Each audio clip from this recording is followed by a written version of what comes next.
Will drop to 1-0 if they continue to do that this evening. We're getting the countdown on the big screens. Kevin Friend blows his whistle. That does happen. Utter silence around the Vitality Stadium as all the players on the field and the coaches and the substitutes who are standing on the sideline as well do the same. Kevin Friend blows the whistle again to restart the game, and we're underway in a really...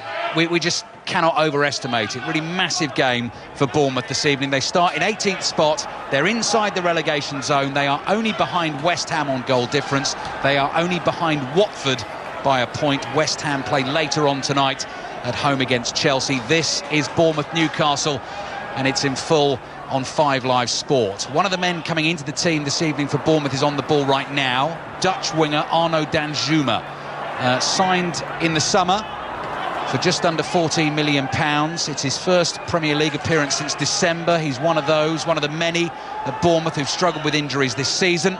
They want a big performance from him tonight. Jonjo Shelvey is passing the ball out of the back for Newcastle.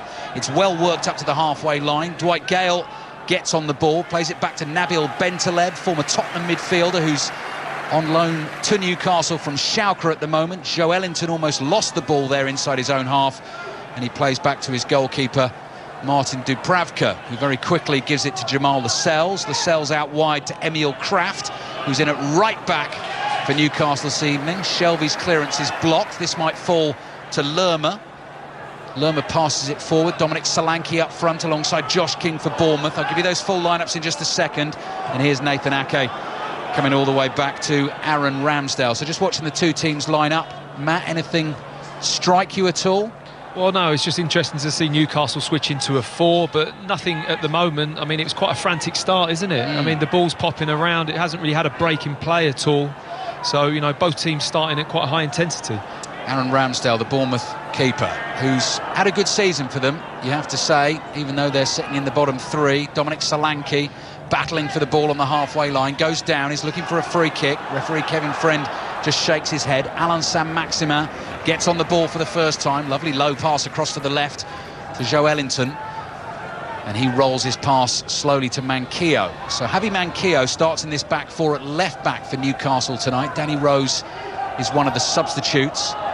Dubravka is back in goal, Kraft at right back, Manquillo at left back, Federico Fernandez and Jamal Lascelles, the 2 centre-backs.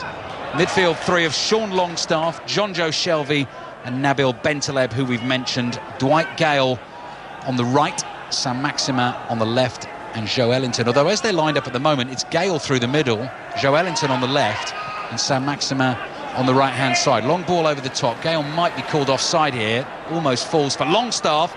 Gale goes for a challenge. He catches Ramsdale, the Bournemouth keeper, who was brave and held on to the ball. I think that'll be a Bournemouth free kick. Matt Upson. Yeah, Dwight Gale has every right to go for this ball as it just spins through. He hesitates, but then as Ramsdale comes out, he has to stretch a leg out, because if he gets a little toe on this, then the goalkeeper's going to come out and probably commit a foul. So has every right to go for it. But it is interesting to see the Newcastle front three, and it doesn't surprise me that Gale's down the middle, because he is really more and more just an out-and-out goal poacher, isn't he? He's a number 9 striker, and to have Joelinton wide on the left, using his pace and strength to cut inside, seems like a good option for me. Free kick goes long from Aaron Ramsdale over the head of Josh King and into the arms of Martin Dubravka. Alan Shearer couldn't believe the chance that Dwight Gale missed. I know. For the... and it was at a crucial moment as well. It was 1-0, wasn't it? Yeah, 1-0. It would have been taking it to 1-1. I mean, he caught it very sweetly 6 yards out, but just took off like a rocket and over the crossbar. Lerma jumps, the header goes backwards. It's back with the Bournemouth keeper Ramsdale, who's all in green. Bournemouth in the black and red stripes, playing from right to left, and Lloyd Kelly, signed from Bristol City in the summer, is making a first start for the club in this massive game. Poor ball from Solanke, having got it from Kelly, who was looking to get it out to Brooks on the right-hand side, who's not seen any of the ball yet in the first few minutes of the game. And Bournemouth have it back with Steve Cook. So it's Ramsdale in goal for Bournemouth. Adam Smith has switched to right back this evening. Lloyd Kelly starts at left back. Steve Cook and Nathan Ake, the 2 centre-backs. Ake has been the subject of plenty of transfer talk in the last few weeks as we head towards the close of this season. We'll go very quickly into the start of another. Strong challenge by Longstaff, wins the ball for Newcastle. Chance for Gale, bottom corner. Bournemouth have conceded within the first 5 minutes. They gave the ball away on the edge of their own penalty area, and that was cool finishing from Dwight Gale. It's a massive blow for Bournemouth. It's Bournemouth 0, Newcastle 1. Well, what a horrible start from Bournemouth, isn't it? Terrible mix-up between the defence and the midfield, in possession of the ball, comfortable possession of the ball, just on the corner, left-hand side corner of their 18-yard box. Ake has a decision to go back to the keeper. He doesn't. He comes inside to Lerma, who overruns it and puts in a horrendous tackle on Longstaff. Really brave tackle from Longstaff to win the ball over, turn the ball over just on the edge of the 18-yard box. Pass goes into Gale. It's just a simple, smooth finish. There's not a lot of pressure. He just sweeps it across the goal. But they'll be having a look at this tackle from Lerma. It's terrible on Longstaff. He really does go over the top and catch him with his studs. But lovely finish from Dwight Gale. That is the worst possible start for Bournemouth. I can see Steve Bruce is just asking about the challenge. Kevin Friend comes running back to the halfway line. He blows the whistle, so the video assistant referee, the goal is given and nothing is done about the tackle. Is that just because of the goal? Because if that ball was just to pop loose and that happened, it would be reviewed, Ali. It would be looked at and it would be seen as a very reckless late tackle. And there would be some form of, whether it's a booking, what have you, but there would be some form of action, surely. Didn't even manage to get through the full Bournemouth team before they made the mistake and gave the goal away. Brooks on the right, Danjuma on the left, Jefferson Lerma, who has made the mistake here and then committed the bad tackle. Longstaff was brave. He set up Dwight Gale, who scored the goal. So Lerma plays alongside Philip Billing in central midfield, and Dominic Solanke, who cost big money from Liverpool January 2019, yet to score in the Premier League for Bournemouth, and how they could desperately do with a goal from him tonight, alongside Josh King, who missed the last game against Wolves with an injury. So Bournemouth already up against it. 1-0 down at home against Newcastle, who've made 6 changes this evening. Lerma again gets the ball on the edge of his own box, plays it back to Ramsdale, who nearly overruns it. Longstaff closes in and Ramsdale scrambles it clear. Lerma across to his left-hand side, finds Lloyd Kelly running forward. Kelly's trying to slide one in behind Emil Kraft, chased by Danjuma. He will get there first, knocks the ball through the legs of the defender, and Billing shoots and it's wide. It was a decent strike, but it goes flying into that Stephen Fletcher stand behind Dubravka's goal. It's Bournemouth 0, Newcastle 1. That was a much better move from Bournemouth, wasn't it? I mean, they're going to have to be positive now, especially in these wide areas, which I think they've been lacking in recent games. But Lloyd Kelly there, just waiting for the movement from Danjuma. He was coming short and short all the time. Sometimes as a fullback, you want your wide player just to spin in behind, and he did exactly that, slid the ball inside Kraft, and they were into the 18-yard box. And that for me is with the power of Brooks and Danjuma. They have to get these players in the game, Bournemouth. Arsenal and Norwich is goalless. Everton and Leicester is goalless. We'll keep you updated on those games. A Wayne Rooney free kick had Derby 1-up at Preston at half-time in the Championship. Derby having won their first 2 games since the restart, beating Millwall and Reading. Birmingham Huddersfield underway, 0-0. Nottingham Forest and Bristol City the same. We have reporters at all of the games, so as soon as anything happens anywhere, we'll be straight there for you. And if you have just tuned in, you've missed an early Dwight Gale goal. We were just talking about the chance he missed in the FA Cup quarter-final against Manchester City on Sunday. Took that well, Matt, didn't he? Rolled it in the bottom corner beautifully. You have to give him his credit. He scores, doesn't he? You know, he seems to have this knack of scoring quite early, either coming on off the bench, and maybe even if he doesn't score, he has a chance, doesn't he, Ali? He gets himself in position, and OK, it was a little bit fortuitous in terms of it was a tackle that popped out to him, but he's just got that instinct, doesn't he? Gale has lost the ball just inside the Bournemouth half. Billing, big tall Dane in central midfield for Bournemouth, out wide to Danjuma, cross to Ake. Ake gives it to Cook. Longstaff again is the chaser. He's high up the pitch trying to win that ball back for Newcastle, almost ahead of his front 3. That's what led to the goal. Solanke can't get to that pass forward from Billing. Shelvey plays the ball into Joelinton. Joelinton lays it off back to Lascelles. Newcastle keeping it inside their own half, down the right-hand side to Saint-Maximin. Clever little turn from him, turns back into a little bit of trouble. He's managing to hold on to the ball, plays it back to Kraft. Ake wins a header on the halfway line. Here's Danjuma. Danjuma to Lerma. Lerma, no, not a good pass. It misses David Brooks, and Newcastle can counter. Joelinton to Longstaff, looks up, sees support on the left-hand side from Javi Manquillo. We're under blue skies here at the Vitality Stadium. on the south coast in Bournemouth. Newcastle leading by 1-0. What's happening in the game then between Birmingham and Huddersfield in the Championship? Here's Jonathan Overend. City on Saturday took an early lead here at St Andrews Alley, and Huddersfield have done exactly the same. Birmingham 0, Huddersfield 1. Penalty won by Caelan Grant, cutting in from the left-hand side, and he picked himself up to convert it, although Camp almost saved with his legs. Birmingham 0, Huddersfield 1.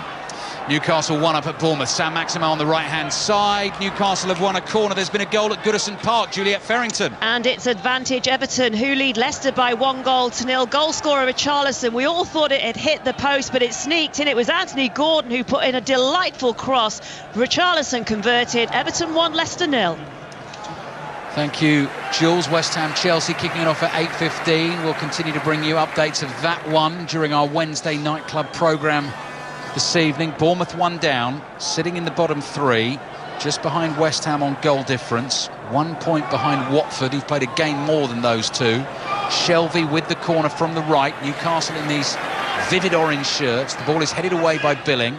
Sam Maximin collects it on the right. 2 Bournemouth players in front of him. Rolls a pass back to Bentaleb, fires the ball into the penalty area. Gale can't get on the end of it, and Solanke plays it to his left, and Brooks is back there just trying to get on the ball for Bournemouth. Not the best clearance, intercepted by Newcastle, who have control at the moment. Matt Upson. I think that's the first time Brooks has touched the ball, and it was in the left-back position. So it's not where you want him on the ball, and when he had it, he didn't have a lot of option. Like you're saying, at the moment, Newcastle, it's the biggest fear for Bournemouth. They're looking very relaxed and comfortable in possession and sitting on a 1-goal lead. Win for Newcastle. They're in no danger of relegation, really, as Shelvey goes long and high down the inside left channel. The ball is going to work out. Cook stretches, got some studs on it. Comes off him and goes out for a Newcastle throw. If they win this evening, they go to 42 points with 6 games remaining. In the last 2 seasons under Rafael Benitez, it was 45 points last season and 44 the season before, so they are well on target to beat that. They're leading 1-0. Dwight Gale with the early goal. 12 minutes played. You can hear the crowd effects as Steve Crossman's head sort of bubbling away behind us here on 5 Live. If you want it without that, the commentary is on 5 Live Sports Extra. It's just the noise sort of from around pitch side. Throw in for Newcastle, down by the corner flag on the left, and Manquillo's cross is blocked, and Bournemouth just have not been able to get into this game. They're chasing the ball at the moment, not been able to do anything with it when they've got it for those very brief spells. Jamal Lascelles plays it back to Dubravka, his goalkeeper. In bright pink, clearance with his right foot is over the head of Adam Smith. Offside against Joe Ellington. Let's check in for the first time since the game started at the Emirates Stadium. Arsenal-Norwich being watched by Emma Saunders. And it is goalless here, but it is Arsenal that are on top. In fact, the ball's barely left the Norwich half, really. Aubameyang with their latest chance inside the box, cutting onto his right, but cruel blocked. Ceballos with a perfect ball right through the heart of the Norwich defence, but Bellerin latching onto it, failed to do anything with it, though. Norwich yet to threaten the other end. It's goalless between Arsenal and Norwich. Norwich sitting bottom of the table, thank you Emma, on 21 points, so 6 points behind Villa, Bournemouth and West Ham. 3 games though against relegation rivals to come. Bournemouth trying to attack down the right. Goals are circling overhead. Billing can't control it. The ball's behind for a Newcastle goal kick. So Norwich, after this game against Arsenal this evening, their next 3 games: at home to Brighton, away to Watford, at home to West Ham. So they're going to have to win probably all of those, actually, but at least 2 of those to give themselves any chance. And Bournemouth, they're flat now, aren't they? Very flat, very, very flat. There's no zip, there's no buzz to him. I mean, Jefferson Lerma's having had a really bad start. He's going to have a little word with himself and get himself back on track. He's given it away 3 times, bad touch, and gave away possession for the goal. So it's just little things like that mentally you just got to try and eject it out of your head and get yourself, into the rhythm and into a better tempo of the game. But at the moment, they're just struggling at every level, Bournemouth. Throw in for them in the right back position. Thrown into Brooks. He's under pressure. He plays it back to Steve Cook. Cook clears up to the halfway line. Lascelles is there for Newcastle. Sam Maximin quicker to it than Lloyd Kelly. Turns sharply, plays it to his right-hand side. Here's Shelvey. Newcastle leading 1-0. Shelvey whips the ball in deep to the far post. Joe Ellington nods it down. Longstaff will get there first. Tees himself up for a right-footed drive. He scuffed it badly, dragged it wide. And behind for the goal kick to the City ground next. Nottingham Forest, Bristol City kicked off at 6 o'clock. Here's Aaron Paul. Oh, and Bristol City have just gone very, very close to Benik Afobe with a diving header. It is 0-0 here. Bristol City have held most of the possession. Afobe with an early, low rasping drive straight into the arms of Bryce Samba. But it is the visitors who are offering the most attacking intent. Forest 0, Bristol City 0. Bournemouth 0, Newcastle 1. What's happening at Goodison Park, Juliette Farrington? We are checking VAR for a possible penalty for handball, but we've been checking, or should I say VAR has been checking for around 2-3 minutes now, and it is a penalty. The penalty has been given. Everton felt it was a penalty straight away when the ball struck Ndidi's hand. It was clear, but we had to see so many different angles, and it took so long to make that decision. So Everton now have an opportunity to increase their lead over Leicester City. 1-0 up after 10 minutes through Richarlison, and we're just waiting now for the penalty to be taken here at Goodison Park. I think it's Sigurdsson, it is Gylfi Sigurdsson who's back in the lineup tonight, and he steps up to go past Peter Schmeichel, rolls the ball past. Everton 2, Leicester 0 at Goodison Park, 16 gone. Not a great restart to the season for Leicester. They are still sitting there in third spot on 55 points. They're 1 ahead of Chelsea there, 3 ahead of Manchester United, who are going like a train. It's worrying for Leicester at the moment, Matt. Hugely worrying, isn't it? I mean, I didn't see this type of collapse in form happening after the restart for them, but they clearly can't put it together at the moment, and Wolves and Manchester United, the form they're in, absolutely breathing down the neck. Former England international Matt Upson with us here at the Vitality Stadium. 16 minutes have gone in the first half. This is 5 Live Sport. Bournemouth 0, Newcastle 1. Feels like must win for Bournemouth. Their next 4 games, they go to Old Trafford against in-form Manchester United on Saturday. It's a 5 Live commentary, 3 o'clock Saturday afternoon. Then Tottenham come here, who are still battling for Champions League qualification next season. Then it's Leicester, which at the moment I guess looks slightly more winnable. Leicester come here because Leicester aren't going great, and then they're away to Manchester City. Got to get on the ball, Bournemouth. They want this man on the ball, the Welsh international David Brooks. Low left-footed pass across the face of the Newcastle box, finds Dan Juma, tries to dart between 2 defenders, wins Bournemouth their first corner. That was a bit better. He's got like that lovely smooth way about him, David Brooks, hasn't he? It's like almost snake hit the way he goes with the ball, and he can drop a shot. He goes past people, and he did it there. He showed that kind of form from last season. He's got a lovely sweet left foot as well.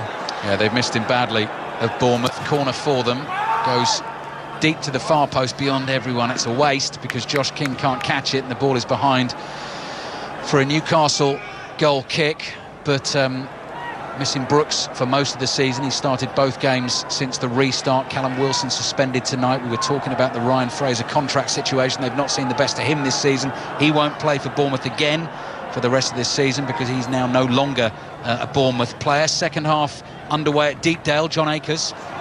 It's Preston 0, Derby 1. Wayne Rooney's free kick in the 18th minute, an absolute beauty, separates the sides in the 5,000th league game for Preston. The founder members, of course, the first team to reach that mark. They've been better in the second half after a poor first half. Both sides tied on 57 points, just behind the playoff places, behind Cardiff before the start of this one. Advantage Derby at the moment. They lead by 1-0. Thank you, John. Bournemouth 0, Newcastle 1. I mean, it's very easy to say that Bournemouth are flat because there is no atmosphere inside the stadium, so it's hard to get anything going. But the performance itself has just been flat and a little bit sloppy. The goal they've given away was unnecessary. Manquillo's attacking down the left, Smith in with a challenge. It's out for a Newcastle throw. I think you have to give a little bit of credit to Newcastle as well, because they've got quite an interesting ploy out of possession. I think it must be something that they've looked at, in that you picked up on it earlier, and the goal with Longstaff so high on the edge 18-yard box. Longstaff, Bentaleb, even Shelvey and Gale are all pressing, and St Maximin and Joelinton are dropping back, almost sitting in front of the fullback. So they're almost saying, we're not going to press. The midfield 2 are going to come out, put loads of pressure on, so they're going really tight on Billing, Lerma, and mistakes can happen. So Maximin trying to win a ball on the edge of the Bournemouth penalty area, turns, dummies the shot, then hits the shot, which is blocked. Bentaleb goes scampering back to try and hold on to possession for Newcastle. He's done well there under pressure, and eventually the Argentine Federico Fernandez plays back to Dubravka, the goalkeeper, well outside his penalty area, pings the cross diagonally to Emil Kraft, showed too much of that to Lloyd Kelly, who tackles him down the line to Dan Juma. Shelby read the danger, came sliding in and knocks the ball out for a Bournemouth throw on the left. Bournemouth 0, Newcastle 1. And again, I'd be interested, Matt, to sort of hear the discussion at half-time and post-match on the Lerma challenge on Longstaff before the goal, because as you say, had it not been a goal, it's one we definitely would have thought, well, could have been a red card. And I actually think because of the goal, that shouldn't make any difference, should it? The challenge is a poor one. You wouldn't have thought so, would you? But it must have an impact, Alina, but for it not to be looked at, for the referee not to didn't even give it a second thought. Yeah. So I assume, the penalty of the goal is enough. Yeah, bad tackle is a bad tackle, though. Adam Smith down the right, looking for Brooks. Going to try and beat Manquillo on the byline. Dragged him back. That has to be a free kick. Yeah. Brooks was away, and he was heading towards the penalty area, right along that touchline. The byline on the right. And Kevin Friend spotted the drag back, as did the assistant referee. And so that's a free kick for Bournemouth in a good attacking position here. It's one of those short corner ones, right down by the byline. And David Brooks, having won the free kick, maybe about to take the free kick as well. Bournemouth are desperate for something. They're trailing by a goal to nil. 1 point from their last 6 Premier League games. Just 3 wins in the last 20 Premier League games.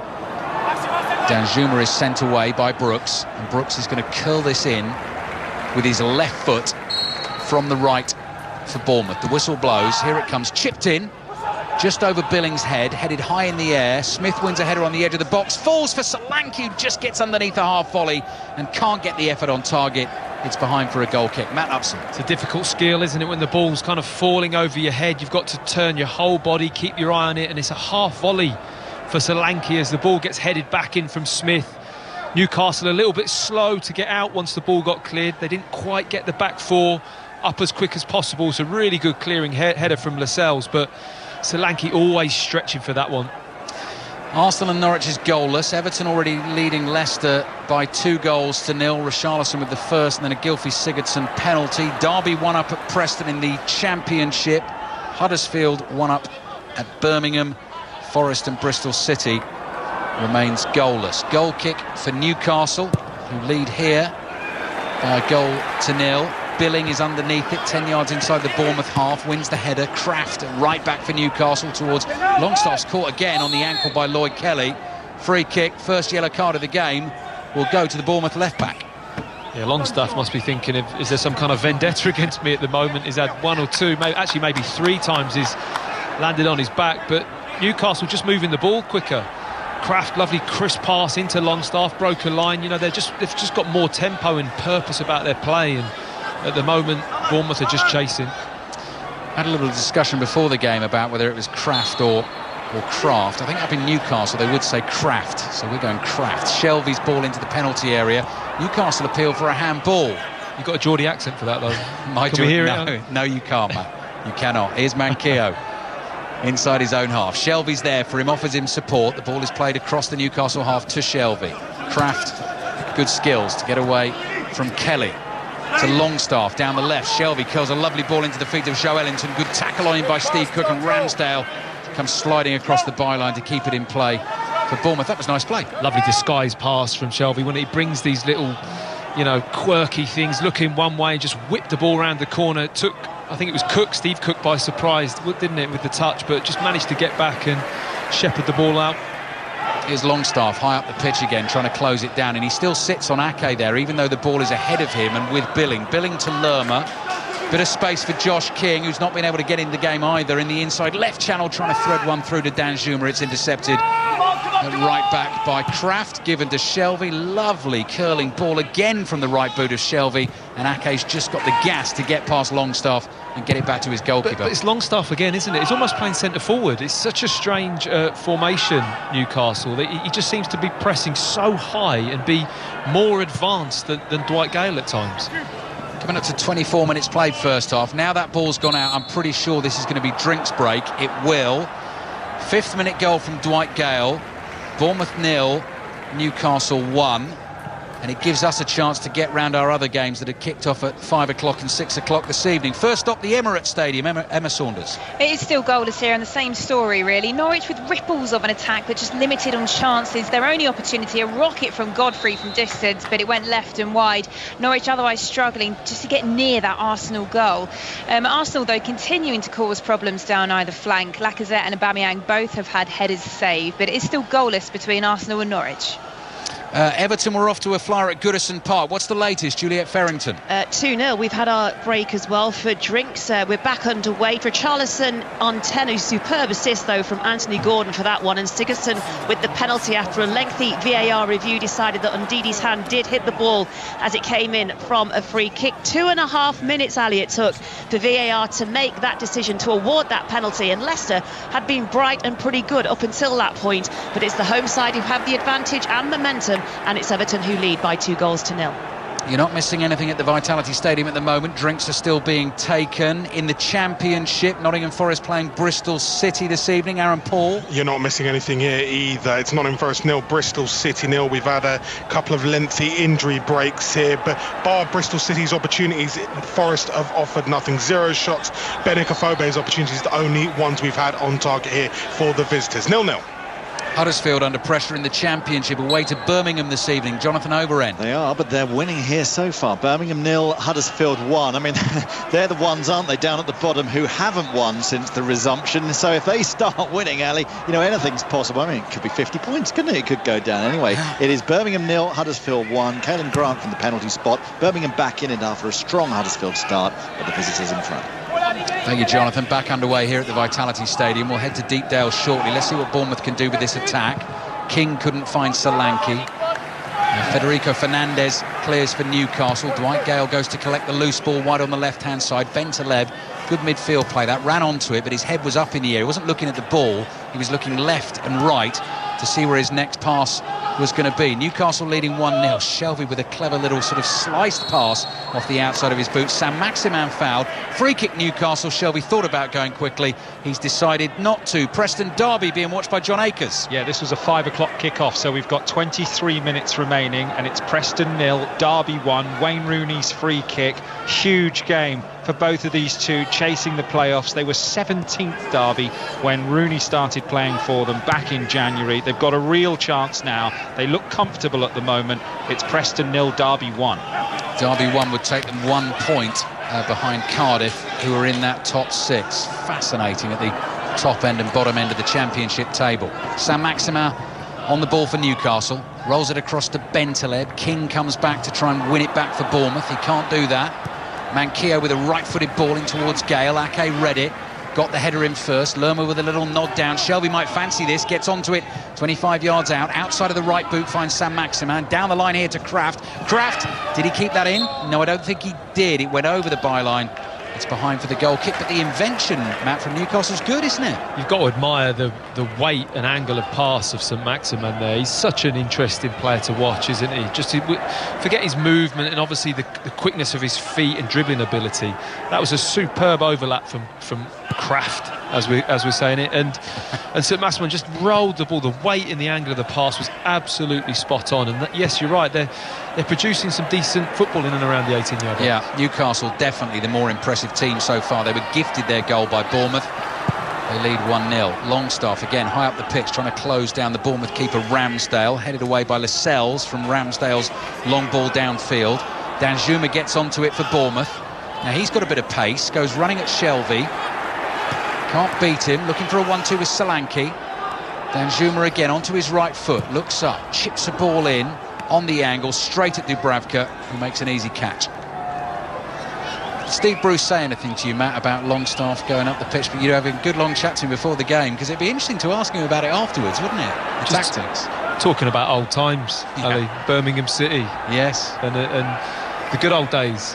Basically, we didn't chat too much about the game. I didn't have my head on for that, but we spoke a little bit about the current state and obviously the things at the club. But like I said, the mood and the feel, I think, you know, we asked the question, Steve asked me the question early on about Newcastle, is it a good time to play them? I actually think they're very comfortable and they're pretty confident, and this display so far is, for me, is indicating that. Approaching the half-hour mark at the Vitality Stadium. Newcastle comfortable, 1-0 ahead. Longstaff playing the ball across the halfway line to Joelinton, then a lovely first-time ball to Manquillo. They're right on top of the Bournemouth defence. Manquillo into the Bournemouth area to Saint-Maximin. Just keeps it in play, down by the byline on the left. Got to be careful with the challenges there, Bournemouth. Roll back to the edge of the box. Longstaff's first touch. The ball just got away from him, but Newcastle have kept possession. Joelinton out wide to Saint-Maximin, who's running at Brooks and Smith here. 2 step overs. Oh, that's clever. Down the byline he goes. Can he drag it back? Yes, he can. Longstaff smashes it home, and Newcastle now lead 2-0.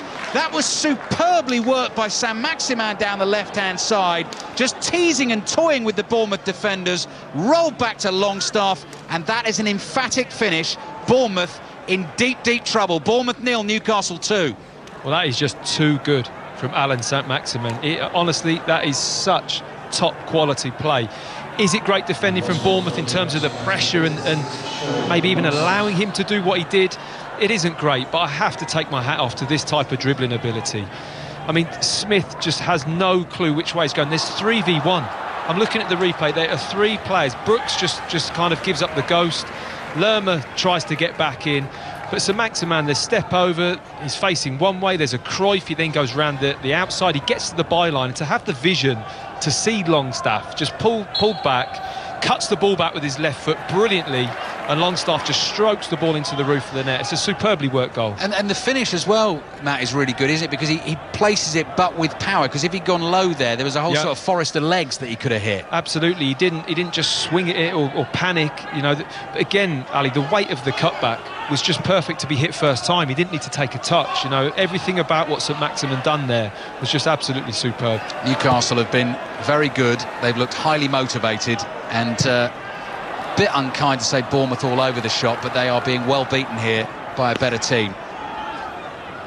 They've got the ball with Adam Smith on the turn inside his own half. Joelinton doesn't make the challenge. Smith runs it out of play for a Newcastle throw on the left. So in terms of Newcastle's Premier League record, OK, they lost in the FA Cup on Sunday, but they beat Sheffield United 3-0 at St James's Park in their first game back. They got the 1-1 draw against Villa, and Villa got the late equaliser before lockdown. They've beaten Southampton away from home. They've drawn with Burnley, so they're in good form.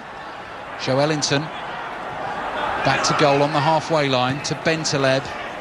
So confident and assured from Newcastle as they come forward again. Kraft to Longstaff. Billing just gets past Longstaff, and Longstaff's pulled up. He's done the hamstring, I think, here, and that's going to be it for Sean Longstaff. So created the first goal, scored the second. Newcastle are going to lose him.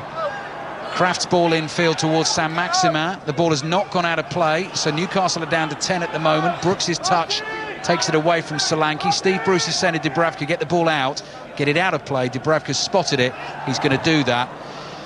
And that's a real shame for Longstaff. It is. I mean, I can't say I'm surprised that he's done his hamstring, because the amount of running that this lad's got through in the first half an hour of this game has been absolutely superb. I think, you know, it's a big feature of his position in the team, the effort and the work rate that he puts in, but he's been everywhere, hasn't he, Ali? He's been tackling, he's been getting tackled, he's scored a goal, he's been turning over possession, he's been passing it well, he's had a really good start, so really sad for him that he has to go off at this moment. It's the thing though as well, isn't it, Matt, with the muscle injuries in terms of the amount of games that they are playing. Longstaff obviously started on Sunday against Manchester City. In that game you're going to do a lot of chasing. It's going to happen. Absolutely, and he started quickly in this game. He hasn't paced himself, has he? He's really come out of the traps, and in credit to him. Yeah, that's not a criticism. It's got them 2 up. It has, but sometimes, you know, you've got to taper off a little bit just to manage your body. Bournemouth 0, Newcastle 2. Bournemouth in deep trouble, as we've been saying. Arsenal Norwich, what's the latest there, Emma Saunders? Arsenal have taken the lead here inevitably, but what wasn't so inevitable was the way they've done it. Tim Krul just taking a bit too long with the ball. It was passed across goal from Ben Godfrey, and Aubameyang just got stuck in straight away, won the ball and slotted home. So Arsenal 1, Norwich 0.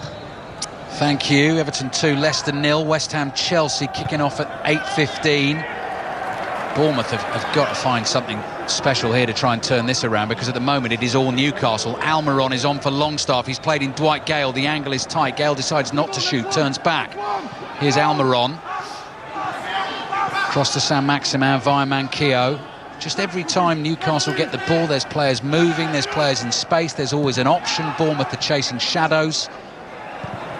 And the ball is fired out to the right, and it finds Kraft. Kraft to Joe Ellington. Good movement from him. Turns away from Lloyd Kelly, back to Bentaleb.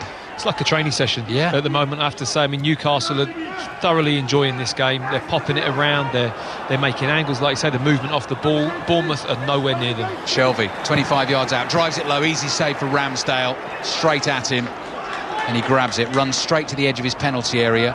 10 minutes left in the first half. Bournemouth 2-0 down, and the next 4 games look awful for them. Here's Solanke driving forward, looking for King. Pass can't find him. Intercepted very easily by Fernandez, who's pulled back by Solanke. The referee plays advantage. Shelvey's range of passing, as ever, immaculate. This time with the left peg, just lofts a high one down the left. Saint-Maximin controls it. The ball completely under his spell. Almiron, who's a really difficult player to pick up as well. He's another one who glides, Matt. You know, you like saying like Brooks. I mean, he's not helping the Bournemouth cause. You know, the amount of holes that he can find, and like you say, he's very smooth with the ball at his feet. Shelvey wide to Kraft. It was another superbly weighted pass. Joe Ellington lets the ball run across his body, lays it back to Shelvey. Shelvey just digs his right foot under the ball. It's all the tricks from Shelvey in terms of the different passes that we're watching. Bentaleb, first time ball with his left foot back to Lascelles. Lascelles digs his right foot underneath it and clips it out to the left wing. Saint-Maximin running away from Adam Smith, holding him off with ease, draws him in and then moves away from him. Lerma's behind him, snapping at his heels, so he plays it back to Lascelles, across to Shelvey. Shelvey with the right foot, measures it beautifully again onto the chest of Joe Ellington, tries to turn inside Ake. Ake got something on it. The ball is played to Kelly. This must be very dispiriting for Bournemouth to play against at the moment. Lascelles wanted the header, won it well. Gale can't control it. Bournemouth throwing their left-back position. If you were to compile a list of players that you didn't want to play against in the Premier League at the moment, I think Alan Saint-Maximin would be in your top 5. Yeah, I would say, looking at him here today and the impact he's had at Newcastle, he hasn't given the ball away. He's one of those players that can ride a tackle, Ali. If you go and pressurise him, he just jumps in the air and you just bump him with the ball. He's so good at it. That low centre of gravity, twisting, turning, very difficult for a fullback to get to grips with. and I think the other thing that people have said about him throughout the season, Matt, which is definitely improving, is that once he's beaten a man and gets into the position, the final ball's not always been there. But then the example we've seen this evening, picked his pass beautifully. It's calm. He looks like he's got some calmness and he's exuding confidence, you know, and I think, you know, all the players are for Newcastle at the moment because they're just enjoying themselves on the pitch, but him especially. Everything is coming off for Newcastle. Joe Ellington onto the end of the pass from Kraft is fouled by Lerma. Free kick Newcastle. They lead 2-0. And we will take you to Birmingham Huddersfield, being watched by Jonathan Overend. Well, Birmingham should be level, but it's Birmingham 0, Huddersfield 1. Great chance, free header in fact for Lukas Jutkovic, only about 7 yards out, 13 goals this season, and this would have been a simple one for him, but it went way over off his forehead. Bad miss. Birmingham 0, Huddersfield 1. Huddersfield win would take them to 45 points. They would climb above Hull, they'd climb above Stoke, they'd climb above Middlesbrough. Nottingham Forest and Bristol City remains goalless, approaching half-time. Once we get confirmation of half-time, we'll give it to you. Another goal at Arsenal, Emma Saunders. Granit Xhaka this time putting the Gunners 2-0 up against Norwich City. The ball was played in from the left side right up to the byline. Kieran Tierney doing most of the work there, and yeah, slotted home this time by Xhaka. And well, it's a long way back now, I think, for Norwich City at the bottom of the Premier League table. Arsenal 2, Norwich City 0. Chance for Josh King, half a chance in the penalty area here, but eventually he's had to give away the free kick. The ball was played into him by David Brooks. He was just trying to work it out of his feet to get the shooting opportunity in, and eventually there was just enough Newcastle defenders there to stop him. It looks grim for Norwich and it looks grim for Bournemouth at the moment, Matt Upson. It is difficult to see either of those two, and I know Bournemouth are on 27 points and Norwich are only on 21, but it's the run of games for Bournemouth that's coming that looks bad. Yeah, the next 4 games are really tricky, and then, you know, after that it's Southampton at home, which, you know, Southampton in terms of away form is brilliant, just superb. Yeah, they are. And then Everton away under Ancelotti on the last day of the season, so it's It's looking grim for Bournemouth, but there's time left in this game. They're 2-0 down. There's 7 minutes left in the first half. Matt Upson is watching with us here at the Vitality Stadium. Arsenal are 2-0 up on Norwich. Everton are 2-0 up on Leicester. West Ham, Chelsea to come. Here's Lerma, the Colombian, on the ball for Bournemouth, going for the diagonal out towards Lloyd Kelly. Kelly's first touch, let Kraft nip in and half clear it for Newcastle. It's back with Brooks. Brooks is wide on the left here for Bournemouth, plays a little 1-2 with Danjuma, continues his run into the middle of the pitch, looking for Solanke to turn on the edge of the box. Now King lays it off to Lerma. Free kick for Bournemouth right on the edge of the box. Lerma hit the shot thinking the advantage might be played. Kevin Friend decided to give Bournemouth the free kick, and here is at least half an opportunity. In the last 2 games, Matt, in the 2 games since the restart, Bournemouth have had 1 effort on target. I know. Dreadful. It's terrible, and I'm not sure how many crosses they put in the box either. And like I said, we touched early on about the wide players, and what a real threat that normally is for Bournemouth, isn't it? The 2 flanks are really firing and creating opportunities. It just hasn't happened. Free kick. Harry Wilson, who is so brilliant from these sort of positions, is on the bench for Bournemouth. David Brooks looks like he fancies it. Danjuma as well. He's never scored for Bournemouth, Danjuma. And Billings another possibility. It's an interesting one because it's central, but it's also close. It's right on the edge of the box. It's one of those where you can see them, you know, you'd like to go under the wall if they jump. Yeah. It's hard to get it up and down at this range. Having not had the shot on target yet, to try and go under would be brave. But let's see. Because Brooks is the kind of player who might try that. Whistle blows, or will it be Danjuma? It will. Right-footed over the bar, hit it with real pace, just couldn't get it down in time. They jumped as well. They could have gone under. Newcastle had a good jump in the wall, the middle of the wall. Definitely the size of a ball's height. Jumped in the air, so if they'd have gone low, could have rolled it in the corner. It's the one that the coaches will be watching, maybe for the next time if Bournemouth get another opportunity. You mentioned Harry Wilson. Yeah. I think I was here with you last time, that game against Manchester City, when he put one left foot into the top corner. It was an absolute blinding free kick. It was. Yeah, that's one of the best set pieces I've seen this season. James Ward-Prowse's one actually against Watford the other day was a pearler. That was a little bit closer, but you're right. Yeah, Harry Wilson here against Manchester City, because Ederson was at full stretch. He couldn't get it. It was just perfect, wasn't it? Yeah. Pace, power, had a bit of bend on it. It was unsavable. Newcastle in their orange kit this evening, leading 2-0. Goals from Dwight Gale and Sean Longstaff. Longstaff, who has since had to hobble off with a hamstring injury. The stat I saw, which amused me a little bit before this game, was that Newcastle hadn't won in 19 Premier League games on a Wednesday. But it looks like it might change this evening. Here's Joelinton on the right. Played back to Shelvey in the middle of the Bournemouth half. Takes his time and rolls it back to Fernandes. Across to the left to Manquillo. 6 changes Newcastle made tonight, but this team is very, very together and looks very good. Manquillo. Now Almiron comes sprinting across that Bournemouth half. Out to Joelinton, who's wide on the right at the moment. Saint-Maximin on the left and Gale through the middle. Lascelles. Now that ball is not the best. It's played behind his centre-back partner Fernandes. Goes back to Dubravka. Josh King at full pelt goes chasing. Dubravka clears in time. Lloyd Kelly brings it down on his left foot and plays it back to Ake. Ake across to Cook. Back to Ake again. And now Almiron has got that job, Matt, that Longstaff had. Yeah, I mean, he's pushing beyond Gale. Bentaleb and Shelby are pushing high. Joelinton and St Maximum just drop deep and sit in front of the fullbacks, and they're very solid, but it allows the midfield 3 to really go and hunt the ball in the Bournemouth defensive third. A couple of minutes left in the first half. Adam Smith's done really well to keep the ball in play for Bournemouth. Members of the written media we can see on the opposite side of the ground to us, but like us, just dotted at sort of 5 metres apart on various desks alongside the halfway line. Low cross from Adam Smith, behind everyone from Bournemouth's point of view. So Newcastle able to come away with it. Well worked between Almiron and Joelinton. Now Almiron is going to go it alone down the right. Kraft comes steaming up behind him in support. Bentaleb, Joelinton, Lascelles across his own half here to Fernandes. Fernandes wide to Manquillo. Manquillo down the left to Saint-Maximin, who we've not seen in the game for the last 5 minutes or so. He just plays it back. Newcastle very happy to keep it at the moment. Total control, leading 2-0. In terms of the relegation battle, Newcastle are going to have a big say. Their next game is at home to West Ham, who are in trouble on Sunday. That'll be a 5 Live commentary. They've got to go to Watford and they've got to go to Brighton as well. Here's Almiron playing back into his own half. Kraft had to be quick to get a toe on that to get it back to his goalkeeper Dubravka.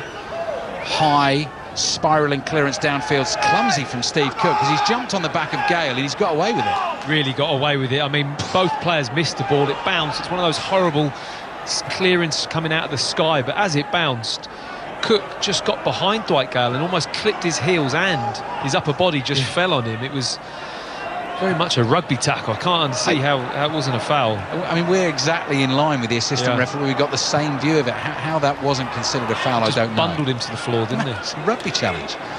Steve Cook's knocked the ball straight out of play.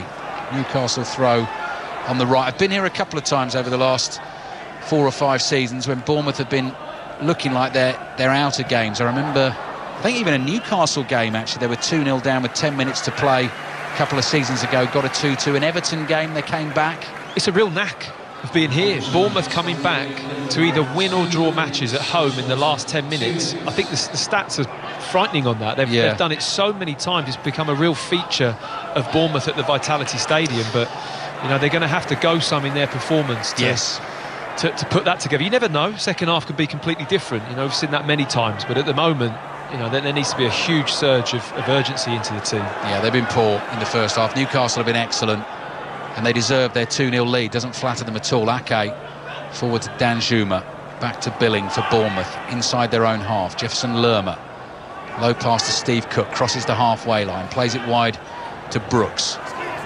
Brooks has Saint-Maximin in front of him, so just runs casually to his left. The ball's now with Ake. Ake to Kelly. He was just trying to make something happen there by flicking it round the corner. It was intercepted. He's won it back. Now finds Brooks. Little pocket of space in the inside left channel. Across to Billing. Edge of the box. Lay off there from Solanke. The ball is played wide to Adam Smith. Can Bournemouth find a goal just before half-time to give themselves something to cling on to, a little bit of belief? Dwight Gale's done well for Newcastle. Billing didn't see him. He nipped in and won the ball. And now the pace from Saint-Maximin up to the halfway line to Almiron, trying to get it back to Saint-Maximin. Caught as he did it by Ake. That's a booking for Nathan Ake, but he had to stop the counter. Very much on the right wavelength of each other, Newcastle, at the moment. I've never seen them so fluent, to be honest, with the ball. They're reading each other's movement. There's little 1-2s. And you're right, Bournemouth are having to resort to just body checking, making clever little fouls on when Newcastle are breaking. They've just got no answer for them at the moment. I do think the interesting thing is, Matt, you know, with the sort of proposed takeover still in the offing, and with that, you know, possibly big investment and lots of conversation about Pochettino and possible other managers, and Steve Bruce he just carries on and he's doing a great job. Lascelles chipping one forward. Gale jumps with Adam Smith, who got the last touch. Doesn't matter, because that is the end of the first half at the Vitality Stadium, and Eddie Howe are pretty much disgusted with that. He's just turned on his heel straight away, headed down the tunnel. He's headed for the dressing room, and he's got to get into his team at half-time because they've been outplayed. They gave the first goal away stupidly. It was well taken by Dwight Gale. The second was a thing of wonder. Newcastle deserved the lead. Bournemouth aren't in it, Matt, are they? Absolutely, and you're right. I mean, this could be one of the most pivotal half-time team talks of Eddie Howe's reign at Bournemouth. You know, this is going to be a huge turning point. Can they come out and salvage something from this game? Is he going to tread softly and try and, you know, gee the players up, or is he going to lay into a few and actually deliver some home truths at half-time? It's going to be an interesting second half to see how they come out. It's been 5 seasons in the Premier League for Bournemouth. Their place is in real threat at the moment. Some tough games to come. They are being outplayed at home as the players trudge off down the tunnel. Steve Bruce and Newcastle will be absolutely delighted. They have been excellent. Half-time here, Bournemouth 0, Newcastle 2. 85058 at 5 Live Sport. Chris is a Bournemouth fan. Championship, here we come, and we deserve it with performances like this. Not even an attempt to tackle. Greg, this is going from bad to worse for Bournemouth. Newcastle haven't even had to break a real sweat. I've got a stat here, Matt Upson, about Bournemouth. They've gone behind in 17 games. They've lost 15 of them. There's just no sign that they have any idea how to unlock Newcastle, is there? No. Nothing. I mean, it's very difficult to explain how poor they've been in this first half. I mean, considering they've had a week to prepare for the game, you know, you would never know. It started sloppy, mistakes, Lerma giving the ball away. But I think the most worrying thing, and you know, the message you had in there earlier, was the lack of, you know, scrappiness or fight or tackling. You know, go and kick someone, be physical, try and get on the front foot, and it's just been so flat. This performance, Steve, is the same as the last two. You know, the home game against Crystal Palace when they came back. In fact, I was speaking to Chris Temple, who commentates on them all the time for BBC Radio Solent. He said that was a 1 out of 10. He said the Wolves was a 2 out of 10. It was a little bit better, and you hope they're improving. This has gone back to a 1 out of 10. As good as Newcastle have been, Steve, Bournemouth have been poor. Told you it was a good time to play Newcastle. Yeah. Great question at the start, Steve. Brilliant. Loads of messages about Alan Saint-Maximin as well. I mean, Newcastle fans won't thank me for saying this, but we are at that stage where he is playing so well that there will be lots of eyes on him.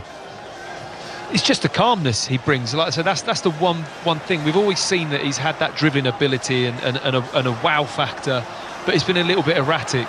But he seems very, very happy. He did a really nice interview that I heard about Steve Bruce and how he makes him feel. He's put trust in him, belief in him, and that's how he's playing. You know, his guile with the ball, you never know what he's going to do, and he can manufacture himself out of any situation. You can give it to him in a phone box and he'll figure a way out. You know, he's that type of player, and you know, his run for the goal was absolutely superb. Matt, Ali, thank you very much. We'll be back with Matt Upson and Ali Bruce-Ball for second half commentary. Bournemouth 0, Newcastle 2. I know anything can happen in football, but Bournemouth seem a long, long way away from getting back into that game. It's also half-time at the Emirates. Arsenal-Norwich, Emma Saunders. And Arsenal are 2 goals up here against Norwich City, and I have to say, looking very comfortable. Aubameyang with his 18th goal of the season, breaking the deadlock. Xhaka with his first of the campaign to double Arsenal's lead in what's been, a pretty dominant Arsenal performance. The first goal, Aubameyang's, I think just quite apt for where these two sides are. So you've got Krul in a Norwich side, short of ideas, short of confidence, just taking too long to kick the ball away. And then Aubameyang in an Arsenal side, you know, looking for their third straight win since the restart, pouncing in, winning the ball, and then coolly slotting home. Really positive start up either flank from Arsenal as well. Kieran Tierney's been linking up really well with Aubameyang. That move did ultimately lead to Arsenal's second goal. The other side, Dani Ceballos with the same move a number of times, who, by the way, has been outstanding this half. Clearly got some confidence following his goal in the cup tie against Sheffield United. But just slicing open Norwich with the ball through the defence, which Bellerin hasn't quite had the pace to latch onto. But Norwich, just looking like a side at the bottom of the table with a makeshift back line. Tessie hasn't done too badly, but I can't help but think the fullbacks, Aarons and Lewis, maybe not tracking back as much as they should, just leaving them a little bit exposed. But in the same breath, Norwich have got to do their best here to be positive and try and get the ball into the Arsenal half. They did have a really good go just before the break. Kenny McLean with a thunderous free kick. It was on target and it was punched away by Martinez, but their only chance other than that was centre-half Ben Godfrey from distance, which just tells you everything you need to know really about Norwich's attack in this first 45. Norwich yet to recover a single point from a losing position this Premier League season. They're 2-0 down at the break and it doesn't look good, Steve. But if you're in the Arsenal dressing room, I'm sure it does, looking very comfortable. Thank you, Emma. So we've got 2-0, 2-0, and Juliet Farrington. Momentum with Everton. They lead at half-time on top through first half goals from Richarlison and a Gylfi Sigurdsson penalty. That's the difference. Leicester, though, starting well enough. They started okay. They're doing okay with the ball. They just kind of lack that finishing touch. They've had some good spells, and you feel that they kind of will score because Pickford has been tested, shots have been blocked. Jamie Vardy, for example, had a chance for his 100th Premier League goal inside 2 minutes, but Digne got there first, allowing Pickford to make sure that Vardy didn't score. Everton, on the other hand, they've been chasing a third through Dominic Calvert-Lewin. We had a VAR review as well for the penalty awarded to Everton for an Ndidi handball. It took 2.5 minutes to make that decision, but Everton have been coping well. They're threatening those European places, don't forget. Leicester at half-time very much in danger of losing their place in the top 4. Everton lead at half-time 2-0. Could be a big night in the Championship for Huddersfield Town. It's half-time at St Andrews. Jonathan Overend. Yes, it really could. Birmingham City 0, Huddersfield Town 1 after the first 45 minutes. Huddersfield, the one team really out of those scrambling to avoid relegation from the Championship, who've been struggling since the resumption. No win so far, but it could come tonight. And if they do get the 3 points, they would propel themselves out of the bottom three and up at the table. Their goal on 9 minutes, taking the lead through a Caelan Grant penalty. He earned it, he picked himself up, and he blasted it past Lee Camp, who almost kept it out with his legs, but into the top of the net it went. Birmingham really only got going after about the half-hour mark. Jutkiewicz should have scored with a clear header from 7 yards. Gardner then had a header straight at Lossell, and Jutkiewicz shot wide on the tone moments after that. But Huddersfield dominated the early stages. They are good value. Emile Smith-Rowe in particular has been catching the eye, playing just off Fraser Campbell. And at the break, it's Birmingham 0, Huddersfield 1. Goals everywhere, except at your game, Aaron Paul. Yeah, Forest 0, Bristol City 0. A tale of two quarters so far. Bristol City dominating largely from the start. Benica Fobe with a long driven effort and a header which worried the Forest backline. But then an injury to Nicky Mampire in the visitors' goal. Incidentally, one of 4 pauses for medical assistance we've had so far. Saw the tide turn somewhat with Matty Cash forcing an excellent near post save out of Dan Bentley in the Bristol City goal before Tobias Figueiredo and Ryan Yates fired over with headers for Forest. The overriding theme here is a real lack of quality. If you were a neutral watching this, you really wouldn't believe that these were two teams with playoff ambitions. At the break from the City ground, it is 0-0. But there was one moment of real quality at Deepdale. Is it going to win the game? John Akers. We'll soon see. We have had the 6 minutes of added time. It's Preston 0, Derby 1. Wayne Rooney, who's just gone off with a curling free kick, an absolute beauty that wrong-footed the goalkeeper Declan Rudd. Preston have had a go in this second half, but just haven't managed to test the goalkeeper often enough. They have a free kick 10 yards inside their own half, which the goalkeeper will take with 30 seconds over the time, and it's going to be a corner for Preston. And I think the referee, Mr. Gillett, is going to let it be taken. Derby have had lots and lots of chances in the game. Waghorn, the Rooney free kick, of course. Holmes with a right foot shot over the crossbar. Max Lowe, and then Max Bird a few moments ago with the goalkeeper way out of his goal, put it wide from just inside the half as this corner's swung in for Preston. Header from the keeper just over the bar.